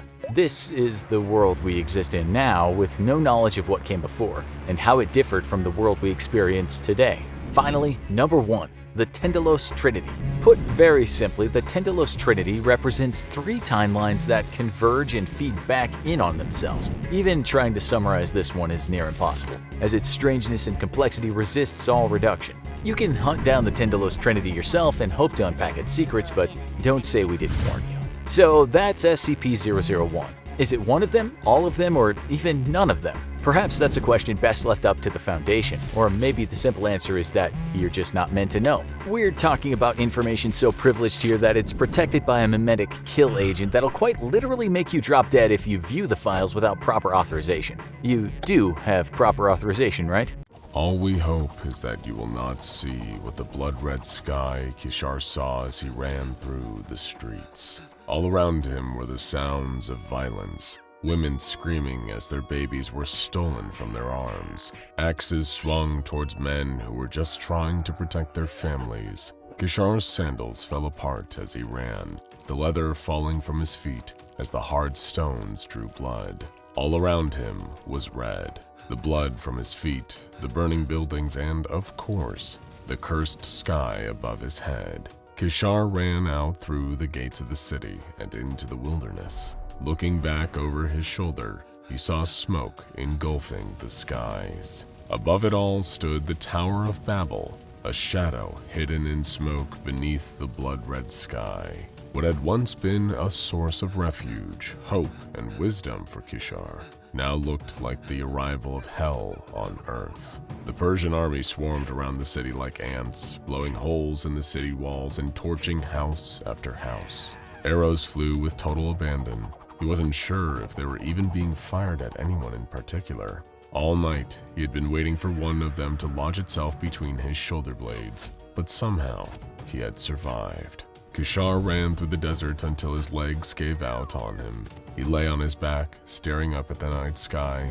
No longer was it just red, but purple and blacks and blues and colors he'd never even seen before. Things his eyes didn't quite understand. As much as he had been afraid of the Persian army, a new fear crept into his stomach, one deeper and more primal. It wasn't just the Persian army who were bringing judgment to his people. It was God himself. Fear pushing him to keep going. The armies would find him within a day if he stopped here. He needed to hide, to find somewhere safe that he could spend the night. On the horizon was a rocky outcrop. There must be a cave in there somewhere. There had to be. An hour later, Keter stumbled through the rocks, leaving bloody footprints with every step. His mouth was hoarse and dry, his legs burned and wobbled, barely capable of supporting his weight anymore. "Stop!" The voice echoed between the cliffs, becoming so loud that Keter believed he'd truly found God. But it was a man, or rather, a group of men, dressed in black and white robes. They were standing at the entrance to a cave. They were well dressed, looked well fed and clean. Perhaps they could help him. Unable to speak, he mimed desperately for water as he collapsed on the ground at their feet. But all that he was met with was a jab from one of their staffs. Wincing, Keter rolled onto his back and whispered his pleas up at them. All that the man told him was that he was to go far, far away from this place and forget he had ever seen it. Keter tried to explain that the Persian army had invaded, Babylon had fallen, and that it was all over. But the man just carried on staring at him, seemingly unfazed by what he told them. One of them looked up at the sky, at the dark, swirling colors, and gestured to the others. "Come, we must return inside. The sky is worse than I feared." Driven crazy by desperation, Keter pushed himself to his feet, barged his way past the men, and sprinted into the cave. His foot caught a rock, and he went tumbling, rolling down, down, down, along a slope that led deep into the earth. Behind him, he could hear the men shouting and chasing. All he needed was a drink. He would take their water, endure their beating, and be on his way. But he looked up. His blood ran cold. He was not alone in this cave. There, suspended in front of him, was a kind of ball. It was slightly larger than he was and hung in the air without anything to support it. His eyes could not make sense of what they were seeing. The ball shimmered like shallow water being agitated by someone's hand. It was black and white, the colors fighting against each other like droplets of rain that were thrown around by the wind. But at the same time, it wasn't those things. He could see through it slightly. He could see the other wall of the cave. Keter stood up and slowly crept around the side of the ball, not even noticing the voices of the men crying louder in his ears. Looking through, it was as though the world was bent out of shape, flickering and juddering with energy. He reached out a curious hand. What will it feel like to touch the thing? To feel a miracle with his hand? His trembling fingers crept closer and closer to the edge of the orb. He took a breath and plunged his arm inside. Immediately, pain like he had never experienced shot through his body, and that was when he saw it. On the other side of the orb, standing with its back pressed against the wall of the cave, was something so horrific that the air left his lungs, thrashing and screaming. By the time the man reached the cave, Keter had collapsed on the floor. He died soon after. As two of the men went about carrying his body back out of the cave, another sat quietly in the corner with the Epic of Gilgamesh open on his lap, reading in a calm voice and watching as over in the corner of the room, the orb gradually shrunk in size. If at any point the sky begins to change color without any stimuli or obvious explanation as to why it's happening, all Foundation members are immediately to go into Alert Level 7. All personnel stationed at Sites 05 and 06 to go into Alert Level 8 and immediately begin to prepare new methods for containing SCP-001. Site 5 has been constructed around Point Alpha, the place where all of this begins. Point Alpha is believed to have existed for thousands of years. The earliest known records of its existence come from the Babylonian Empire. A number of manuscripts make reference to the existence of this cave, and a group of sages known as the Order of White and Black. It was their duty to patrol the cave and protect it from anyone discovering what was hidden inside. At the fall of the Babylonian Empire, as the Achaemenid Persians invaded, this order was replaced by a group of Zoroastrian monks of whom there are few written records. Much of their history was passed down orally. The most substantial account that the Foundation has to date comes from the ancient Greek philosopher Zira, who made an expedition into the Achaemenid Empire and found Point Alpha. Unlike most who came before him, the monks welcomed Zira into the cave with open arms. He had spent years traveling, deepening his understanding of philosophy and culture. He was a great lover of literature, and early on in his travels, he acquired so many manuscripts he had been forced to purchase a camel just so that he could take them all with him. Traveling from town to town, he had collected story after story, myth after myth, from all the local peoples, with the goal of finding what it was that unified humanity across cultures, races, and religions. It was because of his camel that the monks were so happy to see him. They rushed him inside and almost immediately began to unpack his things and lay them out in a special chamber that they had dug into the cave walls. All night they prepared extravagant food for him, slaughtering a goat and preparing it over the open flames in celebration. It was only once he was well rested they introduced him to what was housed deeper in the cave. Zira had the same fearful reaction that Keter had centuries before, only he had the common sense not to put his hand into the ball. But the stillness of the monks around him helped to put him at ease. They calmly explained to him that it was his turn to read a story and that he may pick any tales he liked from his collection of manuscripts. They beckoned him over to a cushion on one side of the cave, where he knelt and began to read. As he did so, he saw the creature inside the orb for the first time. It skirted around the opposite wall of the cave and peered at him with a look something like curiosity. The creature wasn't a human. That much was apparent. It was emaciated like many of the children that he had seen on his travels, but unlike them, it was enormous. Its hunched figure seemed to fill up the cave and in another way, seemed to be beyond the cave. Somehow his eyes couldn't quite make sense of what they were seeing, but as he read, the creature seemed to find contentment. It was very still and very focused on his words. He wondered if it could even understand what he was saying, so he paused and decided to ask it that question. Almost immediately, the creature began to thrash its way in that either agony or rage distorted its face. Zira tried to calm it down, to talk gently to it, to reassure that everything was okay, but nothing made a difference. The sphere itself started to pulse and grow larger, rippling and shaking with energy. The monks yelled at him to continue reading, and he did so.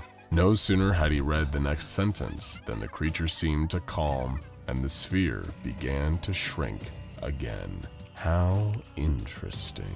All told, Zero spent 7 months living in the cave with the monks. He exhausted all of the literature that he had brought with him, while making sure to write detailed notes every evening about what he had witnessed and what he had learned. Firstly, it seemed as if the creature did understand him, because when he read stories that were of higher quality with more interesting characters and greater stakes, it seemed to be calmer and more interested in what he had to say. The weaker stories that he had picked up, local folklore and cautionary tales, had less of an effect, and the creature seemed closer to agitation as he read them. On a number of occasions, he had been forced to abandon the story early in favor of a better one, as the creature on the other side of the orb seemed to run out of patience for what he was saying. Yet, it would not speak back to him. He heard no voice and saw no attempts from this creature to communicate with him in any way. It did not seem to build any kind of emotional connection with him.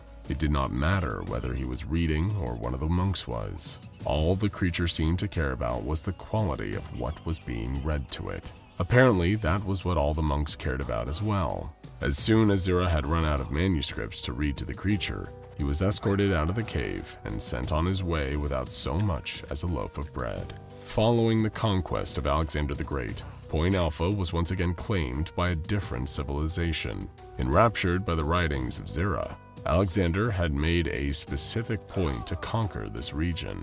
He established his own order known as the Chronos Guard, to whom he gave a selection of the finest Greek epics to read inside the cave. It was their belief that they had found Kronos and were punishing him by reading these tales. The group stood throughout the rise of the Sassanid Empire and even the formation of the Rashidun Caliphate, before eventually being replaced by an Islamic equivalent named the Society for the Containment of the Babel Demon. Presently, Point Alpha is under the control of the SCP Foundation. The cushion and the monk in the corner have been replaced by a speaker about 5 meters away from the anomaly, herein referred to as SCP-001-1. Whatever it is that is living inside, or on the other side of the sphere, is referred to as SCP-001-2. The speaker that reads into it is run from a series of backup generators, so that at no point will there be a break in the flow of literature. The speaker is connected directly to Site-06 and the SCIP-Net database. Due to the inherent danger of close proximity to SCP-001-1, no personnel are authorized to visit Point Alpha anymore. Anything that comes into physical contact with SCP-001-2 is immediately turned into argon gas. It is the Foundation's goal through reading literature to keep SCP-001-2 entertained at all times. If at any point the literature stops, or SCP-001-2 is not satisfied by the quality of what is being read to it, SCP-001 will occur. This refers to the event where SCP-001-1 starts to expand, and the sky spontaneously changes color, initially turning blood red. If not rapidly controlled, this soon constitutes a reality breakdown event. Natural disasters begin to happen all throughout the world and in various places. Reality itself starts to fall apart. It goes without saying, this is not ideal. In order for humanity to survive and perhaps the universe itself to continue, it is of utmost importance that SCP-001-2 receives constant high-quality entertainment. Security classification of this SCP was temporarily lowered so that all Level 2 personnel would have access to the file and the ability to suggest solutions. One of the first suggestions that was raised was the idea of using artificial intelligence to constantly generate story content to be read over the speaker. This suggestion was approved and quickly put into practice, but almost immediately SCP-001-2 began to thrash violently, and SCP-001-1 rapidly expanded. This led directly to a currently redacted natural disaster on the other side of the world in the mid-2000s. Another suggestion was that the Foundation employ a team of the world's best authors and writers to continually pen stories to satisfy the creature. This suggestion was denied, as historical documentation has proven time and time again that SCP-001-2 does not respond well to literature that has been written specifically for it. The stories must be organic and serve a greater purpose. A recent containment breach pushed the Foundation to start experimenting with methods that they had previously denied. The most important of these was the reading of a mainless document from the SCP Foundation itself to the creature. Previously, the suggestion had been shut down, as it would constitute an information leak, but desperation led the Foundation to try reading one of the accounts of a different SCP to it. This was an overwhelming success. The SCP document was able to be read over 14 times before SCP-001-2 got bored of hearing it. Off the back of this trial, the Foundation approved the declassification of a number of SCP mainless documents to be read to SCP-001-2. At first, there were only 999 SCPs that could be read to it, but as the Foundation crept towards running out of numbers, they decided to expand beyond 999 SCPs, up to 7,999. As of right now, this is where the total sits, but the Foundation may be forced in the future to expand even beyond that number. Most interestingly of all, the Foundation seems to have stumbled upon a more permanent solution: the creation as a file describing SCP-001 itself, perhaps even in the form of an animated video. SCP-001-2 seems to demonstrate a level of enjoyment for stories that mention itself. But the added layer suggested by the Foundation member was that this animated video could be recursive, like the images you see zoom in closer and closer and closer without ever really stopping or getting any closer to a conclusion. A video that could be cyclical and start itself again so that the story would never cease. After all we hope is that you will never see the blood-red sky Keter saw as he ran through the streets. All around him were the sounds of violence, women screaming as their babies were stolen from their arms, axes swung towards men who were just trying to protect their families. Keter's sandals fell apart as he ran, the leather falling from his feet as the hard stones drew blood. All around him was red. You've been walking for days. Your body aches. You're dripping with sweat from the heat of the sun bearing down overhead, and yet you're wrapped up in layers upon layers of clothing. Even your face is covered, and you're wearing thick black goggles so that not a single centimeter of your body is exposed. Your journey has been long, and you feel like you might die from exhaustion or from overheating due to these multiple layers of clothes. But dying is better than being exposed. You saw it happen when your entire team changed. The light cannot be trusted, not even for a fraction of a second. It's been like this for years. You've learned and survived through painful experience. Many of those you used to know cannot say the same. You've been alone for so long. You might have given up all hope if it wasn't for the distress signal coming from a nearby SCP Foundation containment facility, Site-46. Any kind of survivors would be better than nothing, no matter what kind of sorry shape they were in, as long as they were still human. You find your way to an opening in the side of a mountain and slide into the cave, hoping you weren't spotted. The whole world is crawling with those things now. You can't let yourself be seen. As you trudge down the cave towards the entrance, you see what looks like a huge black snail trail splattered on the ground, leading into the facility. You try to avoid it and press on. You don't even need a key card to enter. The door has been left ajar. The facility reeks of those things, but you can't see any of them. You just hope they've moved on and left some human survivors in their wake.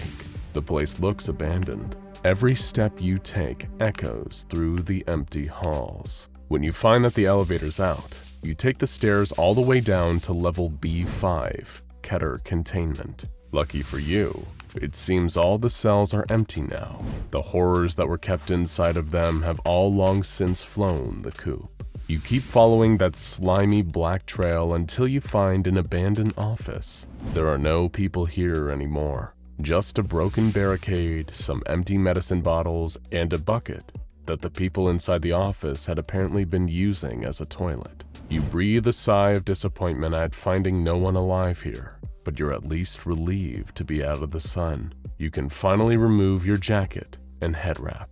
With your uncovered eyes, you notice that a nearby computer terminal is still powered up. You sit down at the desk and turn on the monitor. Because of the emergency procedures put into place in a K-class scenario like this, safeguards no longer apply. You can access all the information you need, up to and including finding out what actually happened. In the dull glow of a nearby emergency light, you see a dark shape slumping through the halls in shadow. You tense up, then exhale as it slithers off into an adjoining hall. You're safe, for now. The terminal has finally loaded and authenticated your access. You're staring at the file for SD Locke's proposal for SCP-001 when day breaks. It's the only name you can give the apocalypse your world is currently experiencing. This is one of the only anomalies in the entire history of the SCP Foundation to be given the Apollyon Containment class, meaning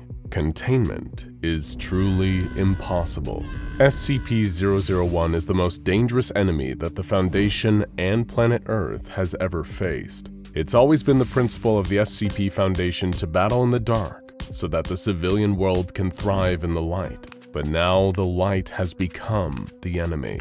Anyone exposed to any amount of sunlight for even the briefest period of time is subjected to the effects of SCP-001, and those effects are beyond horrifying. The SCP Foundation Administrator released an urgent memo telling Foundation personnel to make their way to Site-19 at all costs, because they need all the help they can get. Those exposed to SCP-001 in the process are no longer considered human. Their new designation is SCP-001-A. These new entities are to be avoided at all costs. But in case of emergencies, the Administrator says it is permitted to cut off parts of your transformed comrades and eat them to avoid starvation. No attempt should be made to kill them, since you won't succeed. You'll just put yourself at risk. When the sun changed and became SCP-001, it instantly affected 6.8 billion innocent people. The second the visible light touched them, whether it was from the sun itself or even reflected off the moon, their bodies liquefied, melting like candle wax into puddles of living gelatinous slime. This effect isn't isolated to humans either.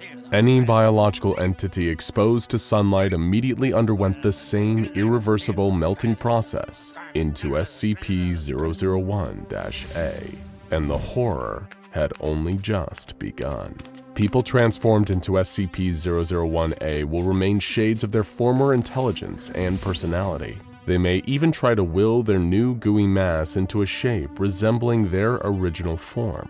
However, these individuals will lose their sense of self if they come into contact with other instances of SCP-001-A. When they come together, 001-A instances will bond on a molecular level, wading up into horrific giant blobs with only one purpose: integrating more matter into their bodies. That's why they have to be avoided at all costs. You continue to search the computer terminal for answers. Perhaps there was some kind of contingency plan put in place for this, some way to reverse the effects, or at least escape the nightmare Earth has become.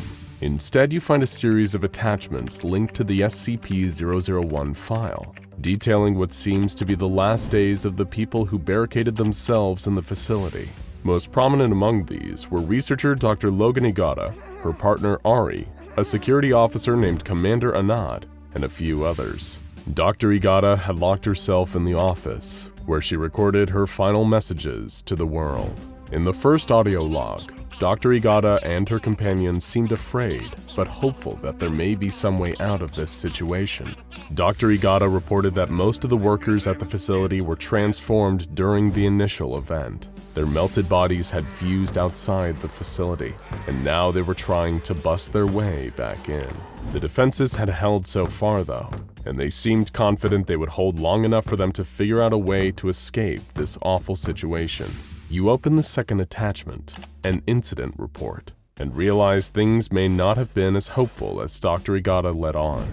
She reported hearing the huge mass of melted creatures hammering on the door outside again, begging for them to come out and experience the sun with them. They wanted desperately to add to their ever-growing biomass. In order to experiment with what exactly would happen, they sent out one of their few remaining D-classes wearing a full protective suit. He didn't last long. The huge creature grabbed him with tentacles made of reconstituted flesh. It began ripping off his protective suit as he screamed for mercy. It was a monster made of dozens of people and animals. He could never overpower it. The second the sun touched his skin, he melted away and was absorbed by the great mass holding him in place. Guns were ineffective against these SCP-001-A super entities. Fire would do no good. It seemed that extremely low temperatures were the only way to slow the immense blobs down. And even then, not permanently. There was one ray of light in the darkness. The site director had a secret tunnel underneath his office, connected to a tram that could hopefully take them directly to Site-19 without risk of SCP-001 exposure. It was a good plan, and by far the best option they had available to them. But the best plans often don't work in practice. You open the next attachment on the terminal. This time, it's a video feed. You can actually see Dr. Logan Igata, and she looks harrowed by what she's experienced. As it turns out, while the others, including her partner Ari, attempted to escape through the tunnel, something had happened. Dr. Igata heard Ari's voice over her radio, but there was something wrong with it. It was too low, too guttural, and filled with gurgles. SCP-001 had gotten her. She was changed. The monster from above had crawled in through the ceiling. It had taken them, all of them, and converted them into something less than human. Any hope of escape now seemed gone. Ari told Dr. Igata that it would be fine, that it was such a bright, beautiful, sunny day outside, and she was wasting it locked up inside that office. She tormented Dr. Igata with their shared memories of picnics in the park on sunny days in the past. The monster with Ari's voice did everything it could to try to convince Dr. Igata to give up and join them. But she wasn't ready to go just yet. You look away from the screen when you hear a sound in the corner. You see a dark puddle of some unknown substance, and then some skeletal hands rising out of it. The hands are pulling themselves out of the puddle, followed by a skeletal face covered in matted hair. You have to stop yourself from screaming, until a flash from a nearby security light makes the figure disappear. It's a normal puddle once again. Your mind is playing tricks on you. You open the next attachment, another video, and see that Dr. Igata's condition has deteriorated. She looked pale, frantic, and thin. She was using a knife to draw her own blood onto a piece of blood-stained parchment covered in strange symbols. Igata ranted about her theory. What if 001 took the minds and bodies of its victims, but not their souls? Through performing some kind of arcane blood ritual, she hoped to at least rescue and keep the soul of Ari, even if her mind and body were lost. You open the next attachment. It seemed that Agata's ritual worked, but not in the way she hoped.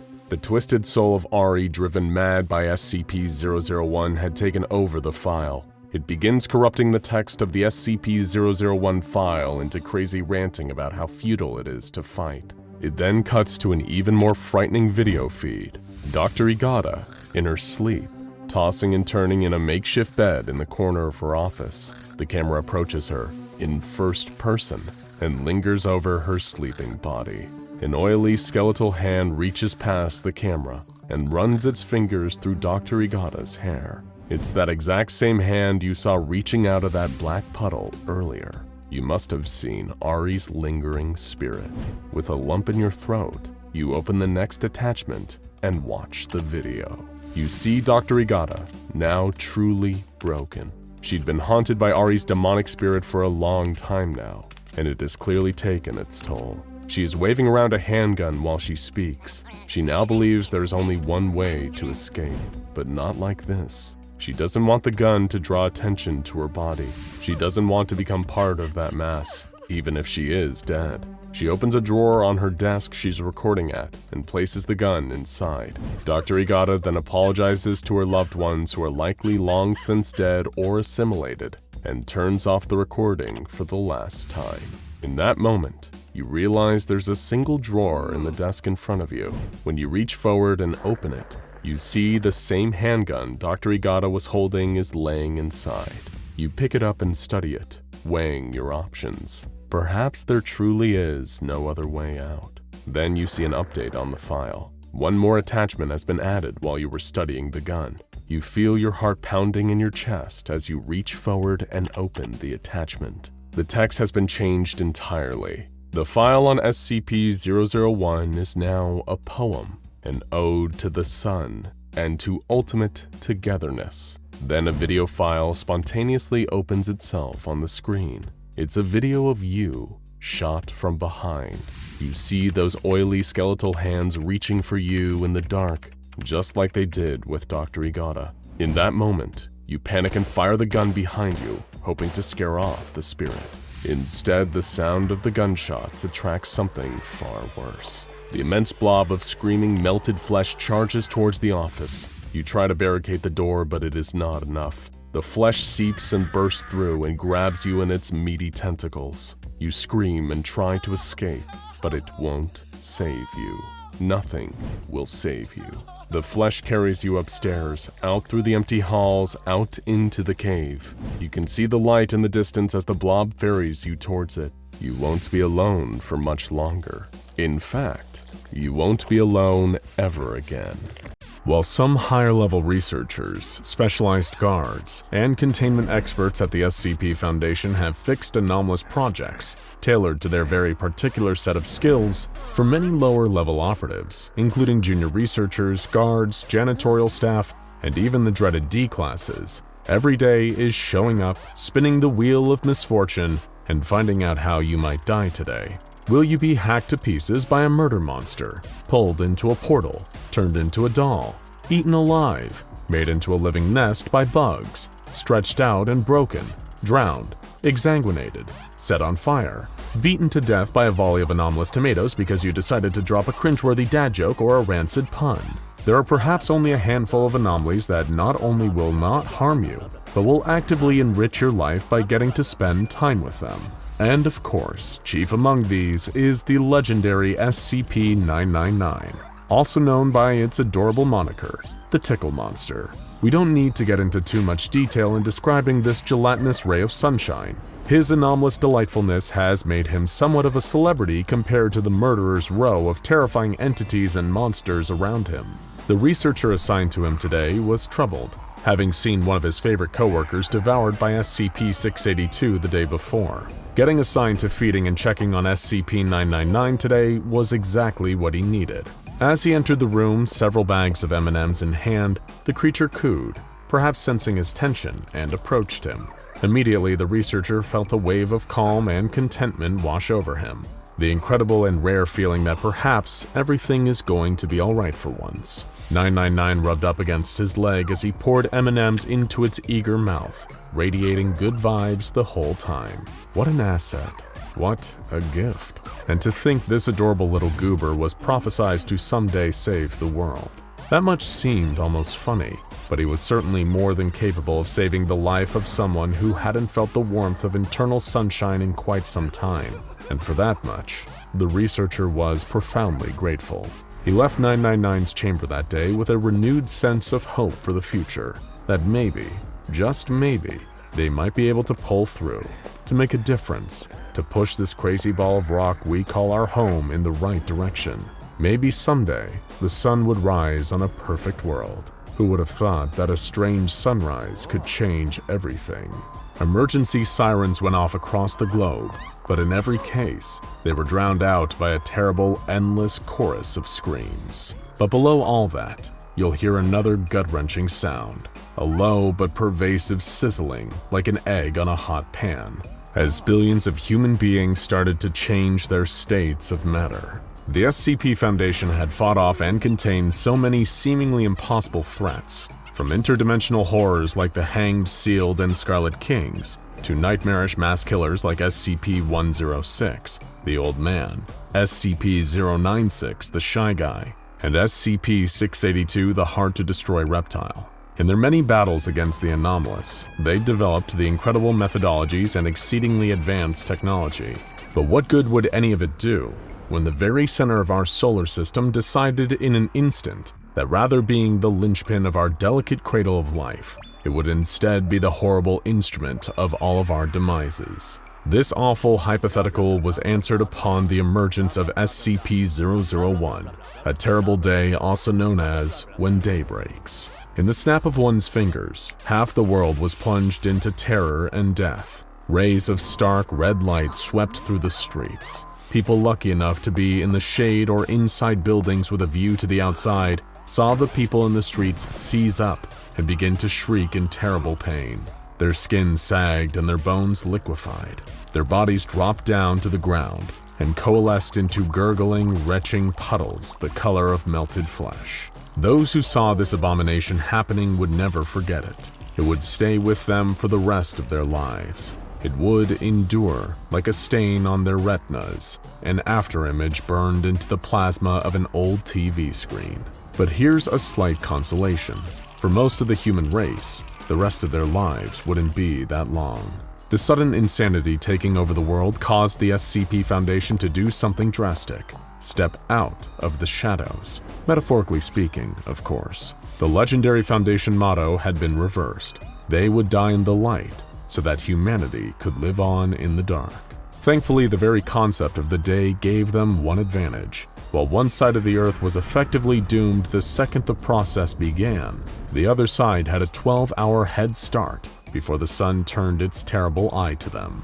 Sirens went off in the middle of the night, waking people up groggy, rubbing the sleep from their eyes. Every television and radio and internet-enabled device in their home was playing the same message, direct from the SCP Foundation, which now had effectively commandeered the entire US government, along with the rest of the world. It gave them directions to the nearest Foundation containment site, and told them that if they didn't immediately comply and find their way to safety, they would experience a terrible death by sunrise. And if you're at all familiar with human beings, you've probably already predicted that they didn't just calmly wrap themselves up, make their way to their cars, and form an orderly line to the various Foundation containment sites located around them. It was, in fact, total pandemonium. As the solar clock ticked down, slowly marking off the seconds that anyone outside had left to live, the only human beings with a meaningful head start began to go insane in a number of varied and interesting ways. Some who took the situation seriously and acknowledged that the sun was indeed going to wipe out most of humanity simply cracked under the pressure. There were those who went into totally catatonic states, rocking back and forth in the corner and refusing to respond to any stimuli. Some became erratic and violent, with unpredictable behavior that harmed themselves and others. After all, what was the point in acting normally anymore when the complete crumbling of human civilization was imminent, and their only hope was some shadowy organization they'd never heard of? Some, not heeding the warning seriously enough and prompted by greed and opportunism, tried to take advantage of the situation financially. Some smashed windows of local stores and looted or broke into the homes of neighbors who had already fled in hopes of furloughing their property. Others were a little more creative, setting up short-term everything-must-go nighttime fire sales for their brands of essential oils, nootropics, and nutraceuticals, claiming all of them had the power to ward off or cure the new effects of the sun. Others completely denied the possibility that any of this was real, and claimed that the messages from this so-called SCP Foundation were actually just a front to take away their freedoms and trap them in underground government camps. They staunchly refused to follow any of the safety guidelines that the SCP Foundation put out, claiming, "If you try to take away my First Amendment rights, you're gonna take away my Second Amendment rights." While riding around in their pickup trucks and SUVs blasting Kid Rock's "Don't Tell Me How to Live" at ear-splitting volumes. Naturally, they had all melted into screeching puddles of liquid flesh by sunrise. Some were not victims of their own bizarre choices, but were doomed by the sudden terrible fear and panic of the circumstances themselves. The highways were gridlocked, cars stuck as far as the eye could see. So many had rushed to escape during the initial wave that means of transport soon became choke points, like clogged arteries in a dying man. People do irrational things when they're scared. Riots broke out in the streets. Fighting, killing, burning. everyone hoping for some means of meager control over a situation that had long been out of any of their hands. Some were too far away with not enough time to close the distance. What could they really do but just sit around and wait to die? The hours marched on as the Earth made its slow turn towards the sun, leaving one decimated half in darkness and the other a sitting duck for its terrible effects. Hundreds of thousands had made their way to the containment sites and safely gotten inside, but still so many millions were left outside. It was a slaughterhouse, one great big global meat grinder, and every moment that passed, the handle turned, and any humans left outside got just that little bit closer to the grinding, gnashing gears below. Site-19, being the largest containment site on the Foundation books, also became humanity's only bastion. It was the great hope of escape from the horrors going on outside. The Foundation had figured out so many ways of counteracting deadly anomalous forces before. Given enough time and enough personnel, surely they could figure out a solution to even this. This was, however, when the most startling realization yet swept over all the survivors. Those who were melted by the sudden hostile sun weren't dead. They were very much alive, in fact, but they'd been changed in both body and mind. What had once been humans now became terrible beasts. Half-melted gelatinous nightmares that coagulated into even bigger beasts. They got into their head that they were grateful for the transformation, that they had been liberated from their old forms in the old world. They were something so much more now, and they wanted everyone else to join them in their liberation. Survivors outside the Foundation containment sites were systematically hunted by these great masses of altered flesh. Even those smart enough to cover every inch of their bodies with clothes to protect from the sun, to only move at night, to carry weapons, were dragged out by meaty tendrils from their refuge in the basements and the lightless hearts of buildings, dragged into the searing gaze of the sun, to melt, to change, to coalesce into something greater. It was the inevitable fate of all of humanity. When most of the stragglers were dragged out and changed, the flesh masses started turning their attention to the Foundation containment sites that were keeping all these poor, deluded people from salvation. They mounted offensives against the bases, which the Foundation, with what remained of their manpower and advanced weaponry, did what they could to repel the attacks. But every single day, it got harder. Thankfully for the people holed up at Site-19, there was one consolation out there to help: SCP-099. The Foundation was at war with the Sun and its terrible disciples, and contrary to many people's beliefs, it takes more than men, equipment, and bullets to win a war. 999 provided the essential element that brought it all together: morale, hope, the will to go on, even when it seemed like all could be lost. After a long day of battling the fleshy abominations at the gates, Foundation guards, mobile task force members, and even civilian volunteers were drained and traumatized by the horrors that they'd seen. Once a day was over, 999 would move among the ranks, cuddling up to them, warding off the despair that was easy to set in during the downswing of a terrible apocalypse like this. Without his presence, there would be no hope of fighting that good fight. So many of them would have given up, walked into the sun, and joined the monstrous force they were fighting. After all, they seemed happy enough, and it would certainly be easier. 999 had become, once again, an indispensable asset to the SCP Foundation. The solar betrayal may not have been the Scarlet King's doing, well, as far as our current intel suggests anyway, but he was playing a crucial part in saving the world. Exactly as predicted. 999 didn't fully understand what was going on outside sometimes, why there seemed to be fewer people as the weeks went on, and why the people there seemed so sad all the time, whenever he wasn't helping them. But he was more than happy to help, whatever the case. Many of the humanoid and some even non-humanoid anomalies, which realistically posed no harm to people inside the site, were released from their containment chambers. They needed everyone and everything they could get in what seemed like a hopelessly one-sided fight against the very concept of being outside.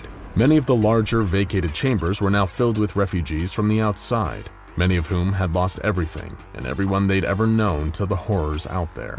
999 made the rounds in these areas regularly, and through the D-class cots, which had been repurposed into more sleeping areas for the thousands of desperate and terrified refugees. The adjustment to this new life, and to the knowledge of all secrets that had been kept from them for all these years, wasn't exactly easy on their psyches. But spending time with that soft yellow blob that seemed to smell exactly like their favorite scent from the old world made everything better.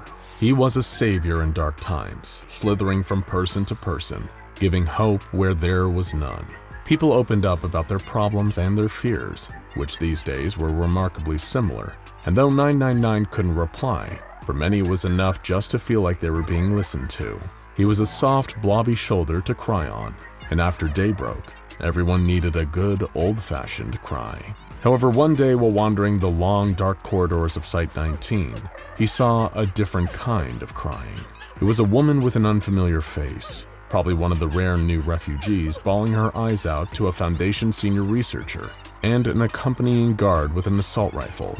Hot, fat tears were rolling down her dirty cheeks, her shaking hands clasped in prayer. She was begging the researcher and the guard to let her go outside. She said that her son was still out there, hiding away in the back room of a bank where she used to work. They got separated. She needed to go back and find him. Sadly, the researcher and the guard told her that this was out of the question. Official orders stated that anyone outside the base at this time was to be considered lost. Letting her go out there to find her son would essentially be condemning her to death. No human could go out there safely.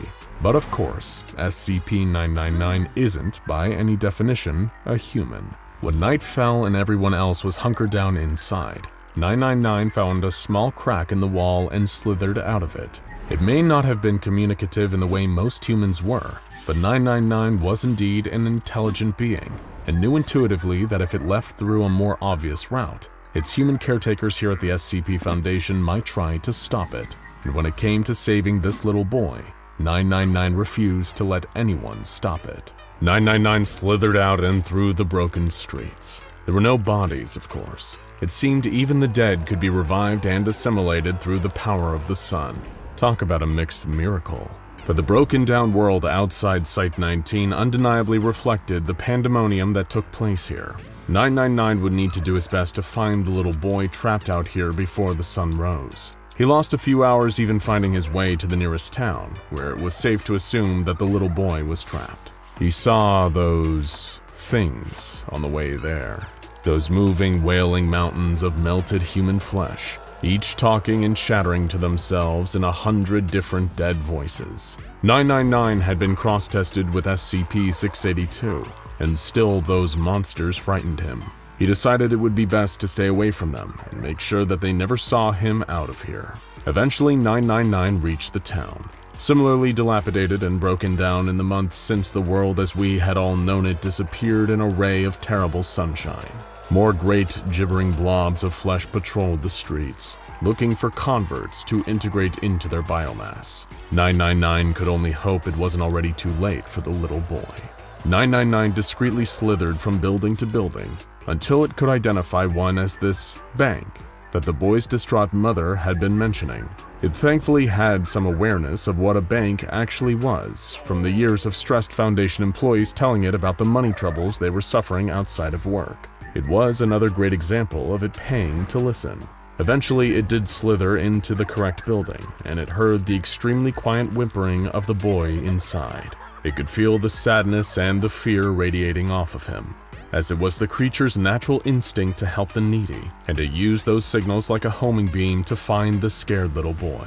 He'd hidden inside a broom closet and was quietly weeping into his hands. He hadn't eaten in days and was only surviving by drinking the filthy water from the mop bucket sitting next to him. 999 immediately embraced the boy, covering him in its healing energy until the tears of the boy's face eventually dried. 999 cooed and chirped pleasantly until the little boy was laughing again. But this momentary joy was soon interrupted. A great heaving weight dragged itself down the hall outside. Both 999 and the boy could sense its monstrous presence. As it got closer, they could hear all those chattering voices, those poisonous whispers. When it passed the door, they heard it speaking, its voice practically vibrating with the hum of malicious lunacy. Turn, pretty flowers. Turn towards the sun. Feel it on your face. Feel yourself change and sluice and mix into us. Become one with our army of one. It must be so lonely to be you, little flower. Walk into the sun and be us. 999 and the boy remained silent in the broom closet for hours as the great shape patrolled the bank outside, searching for converts, for victims. At times, it seemed too frightening to even breathe, fearing that would be enough to make the monster detect them. It felt like an eternity until the monster eventually did slope off and leave them in the comforting quiet and darkness of the closet. Now they might be free. 999 could escort the boy safely back to the containment site and into the arms of his terrified mother. But when they opened the door, they saw a terrible sight.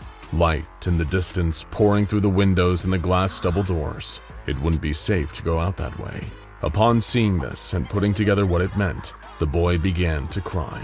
He couldn't take another night in the closet. It was all going to wither from here. Until 999 had a wonderful idea. Hours later, when the Foundation's guards manned the turrets at the entrance of Site 19, waiting for the inevitable onslaught of the melted flesh creatures, they tensed up, seeing a blobbing gelatinous form slithering towards them in the distance. The guards, who'd learned the hard way from too many lost men that it was better to be safe than sorry, drew a bead on the distant shape and prepared to fire, when suddenly their superior raised a hand and said, "Wait! Hold fire! Is that 999? And it was.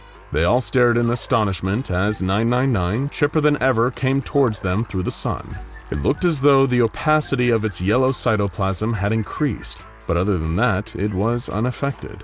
Turns out the sun couldn't melt what was already melted. The guards parted to allow 999 safe passage into the facility, watching in amazement, and once it was inside, 999's slime parted, releasing its contents. One very relieved little boy. It seemed through turning up its own opacity, 999 had given the boy safe passage through the sun and back into the facility. The boy was saved. It had won. Not long after that, there was a tearful reunion between mother and child, and a brief flash of hope in this dark and terrible time. 999 didn't stop to bask, of course. It returned to its duties, keeping up staff morale and helping the refugees heal from the horrors they'd seen.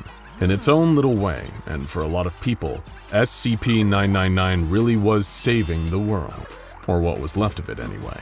Oh, and of course, if SCP-999 had won your hearts just like it won ours, you'd be pleased to know that you can purchase your own adorable, high-quality SCP-999 plushie at scpswag.com.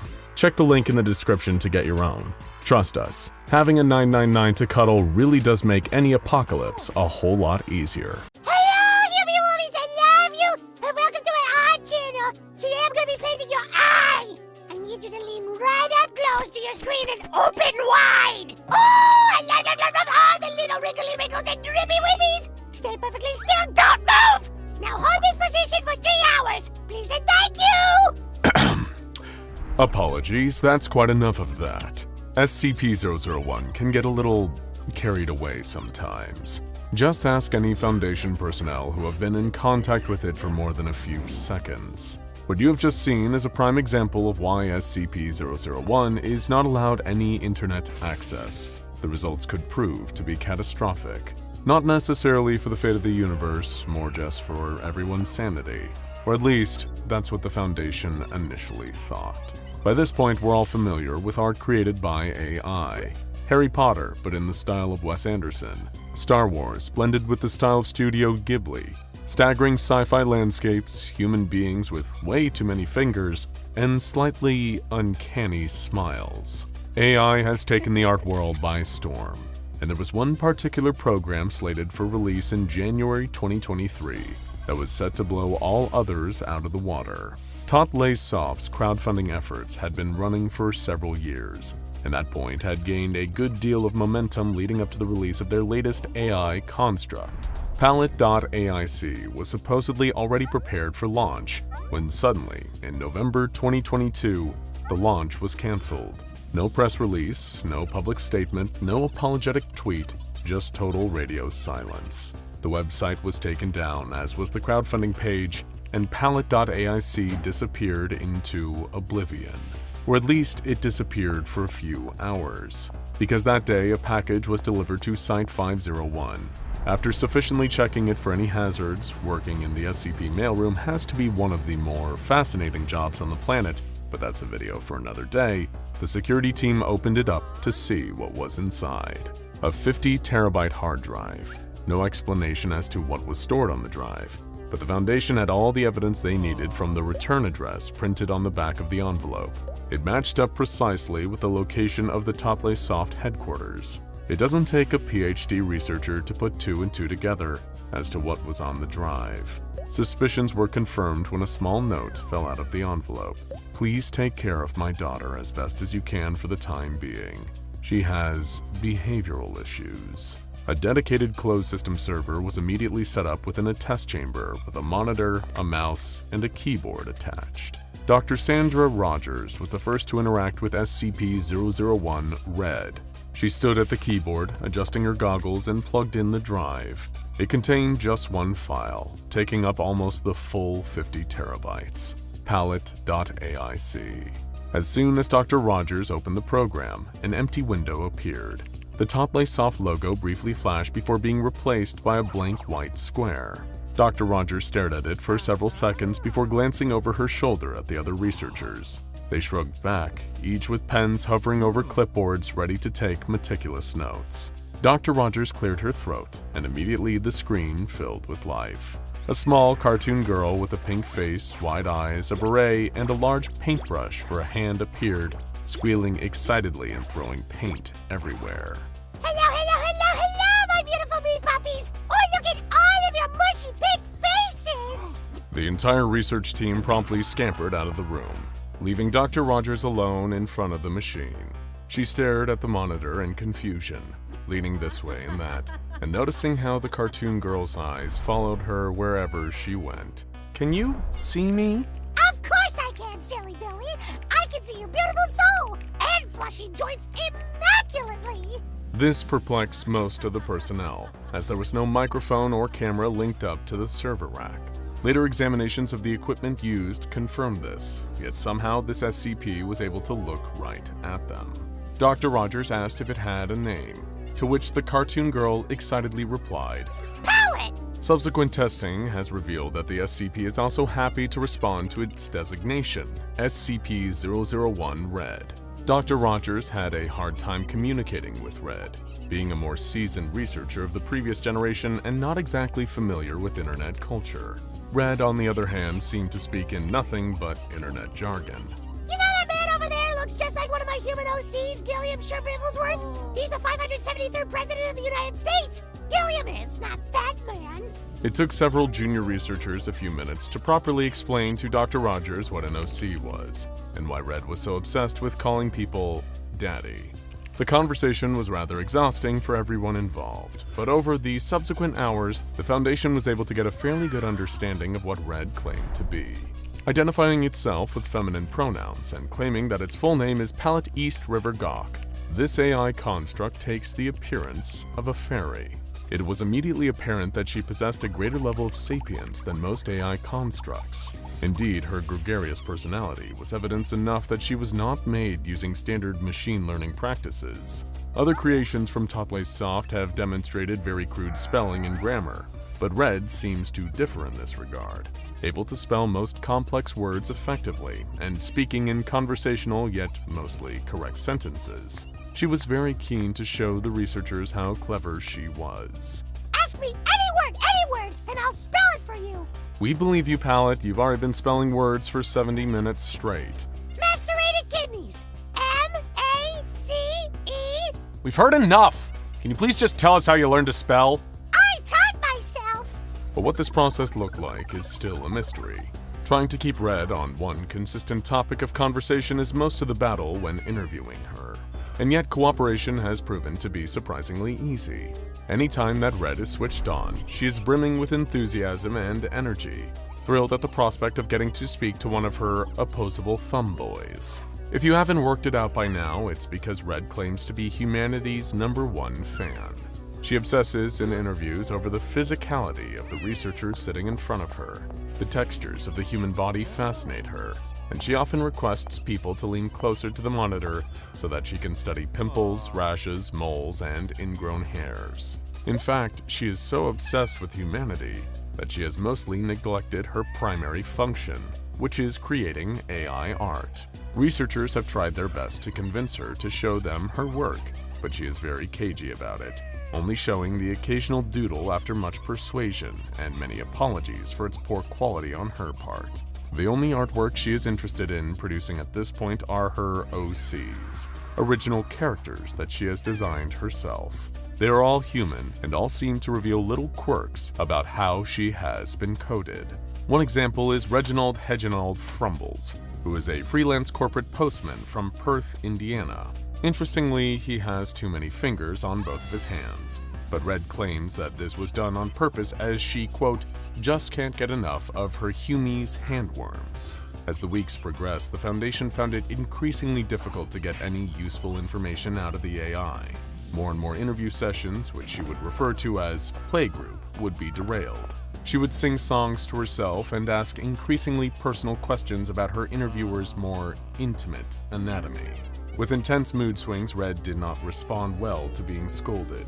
Yet she tested the patience of almost every person she interacted with. The note that she arrived with, claiming that she had behavioral issues, was proving to be more accurate by the day, until eventually the AI withdrew entirely. Dr. Rogers turned on the server rack and opened the PALLIT.AIC program, but Red refused to emerge from the bottom of the screen. Only the top of her beret poked out. After almost an hour of fruitless questions, Dr. Rogers decided to change tact. With 2 small children of her own, she was used to seeing a child in a sulk and knew what it would take to get them out. Pallet, I've had a little idea. You've been here for a few months now, and we haven't gotten you any presents.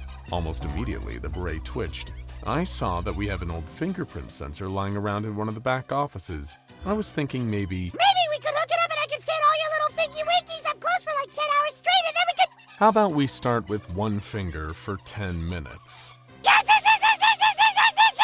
From that point on, progress was quick. With the incentive of getting to study the researchers that Red kindly referred to as her meat puppies, she became very cooperative and was able to focus much better on providing detailed answers to individual questions. Daily interview sessions were scheduled, with researchers popping in and out to regularly check in on the AI. The atmosphere as a whole lifted as both the research team and research subject found their rhythm and were able to make good progress in their individual areas of study, some unraveling the complexities of rogue AI, and others producing fan art of her favorite wrinkles in a scientist's fingerprint. That was the point when Dr. Julian Keyes stepped in to conduct an interview with the AI. She was excited to be met with a fresh face, so much so that Red's enthusiasm overwhelmed the man as he tried to start the interview process officially. She gushed about having the opportunity to meet yet another person and struggled to get over the magical realization that this was her life every day, going to speak to all these humans whom she admired so much. Trying his best to steer the conversation towards research, Dr. Keyes pressed on with the interview, only to be interrupted as Red noticed his varicose veins for the first time. Varicosey veins! I want to smooch them. Can I smooch your veins? Can I please? Dr. Keyes declined the request, and then the conversation got onto the topic of her creator, or daddy. SCP-2803-A had been on the Foundation's radar for a while, a highly dangerous extraterrestrial entity that had taken refuge on Earth under the guise of setting up PALLIT.AIC. With much of the alien's history revolving around obliterating, the Foundation was very keen to remain on its good side. Therefore, when the package containing the hard drive that Red was living on was delivered, the researchers were very keen to do what they could to take care of this alien's daughter. If they failed in this assignment, it could spell the doom of humanity. One matter that had been of great concern to the Foundation throughout the containment of Red was the time frame in which she was being kept in Foundation containment. There was an air of expectation in the note that was left, indicating that this was not to be a permanent arrangement. At some point, the Foundation was to return Red back to her daddy. Red was quick to put these fears to rest. Daddy put me in here because he thinks you'll teach me how to stop liking humans and become a mindless art slave. If you never teach me this, he'll never want me back. However, she went on to slightly undermine the good work that she had done by explaining that her daddy was seen as very slow and incapable by his own race. While all of his peers were able to destroy an entire planet in 2 seconds, it took him about 4 times as long. So really, he didn't pose that much of a threat in her eyes. Dr. Key's blood ran cold when he heard this. No sooner was he out of the interview chamber than an emergency meeting was called among all the senior researchers in the facility. The meeting ran for several hours. A whiteboard was set up, where one researcher idly drew large drawings of the world being decimated, while the others lounged around in their chairs trying their best to come up with a game plan that would save the human race for sure. Perhaps it was because the meeting ran for so long that they came to such a ridiculous conclusion. It was a plan so strange yet also brilliant that they couldn't help but feel that it just might work. Why don't we just give her a YouTube channel? The suggestion was met with silence for several seconds, then an uproar of laughter, followed by another silence, this time more pensive, as slowly, one by one, each of the researchers realized that this suggestion was actually the best one that any of them had come up with all evening. She had been sent to the Foundation to make her dislike humanity and become a mindless art slave. If she just stayed in Foundation containment indefinitely, there was a very real risk that she would get bored and turn on the researchers. They couldn't lock her away in a room on her own, but equally, the team as a whole was starting to run out of patience with her as the interview sessions wound up being so exhausting. She loved art, she loved humans, and she loved interacting. So why not just give her a YouTube channel? Now, of course, they couldn't give her full access to the internet. That would pose much too high of a risk. What they could do, however, was allow her to record art tutorials onto an external drive, which they could then remove, scan, and upload the footage directly onto the platform. Then they could go through and select positive comments from beneath the videos and present those to her. Unsurprisingly, Red absolutely loved the idea. Getting to talk to hundreds, thousands, maybe even millions of meat puppies every week, sharing her beautiful pictures and reading all of the kind comments, it sounded like her absolute dream. She wept with happiness for a good 25 minutes, totally overcome by the prospect. It had to go through a lot of red tape in the Foundation. After all, the whole point of the SCP acronym was to secure, contain, and protect. It didn't sound very secure or contained to have an entity posting videos on the internet once a week. But they argued the case that it did indeed protect. Keeping her happy, in a way, was helping to protect the entire planet. Red was surprisingly camera shy for the first couple of videos, but as soon as she got her first batch of comments back, she was over the moon. Now the server act hummed away happily each and every day as the highly advanced AI construct tried her best to come up with exciting new videos that I could share with all of its little Humi-Woomies. Now go check out SCP-001 16 top secret files and insane SCP-001 fight Gate Guardian vs. Scarlet King.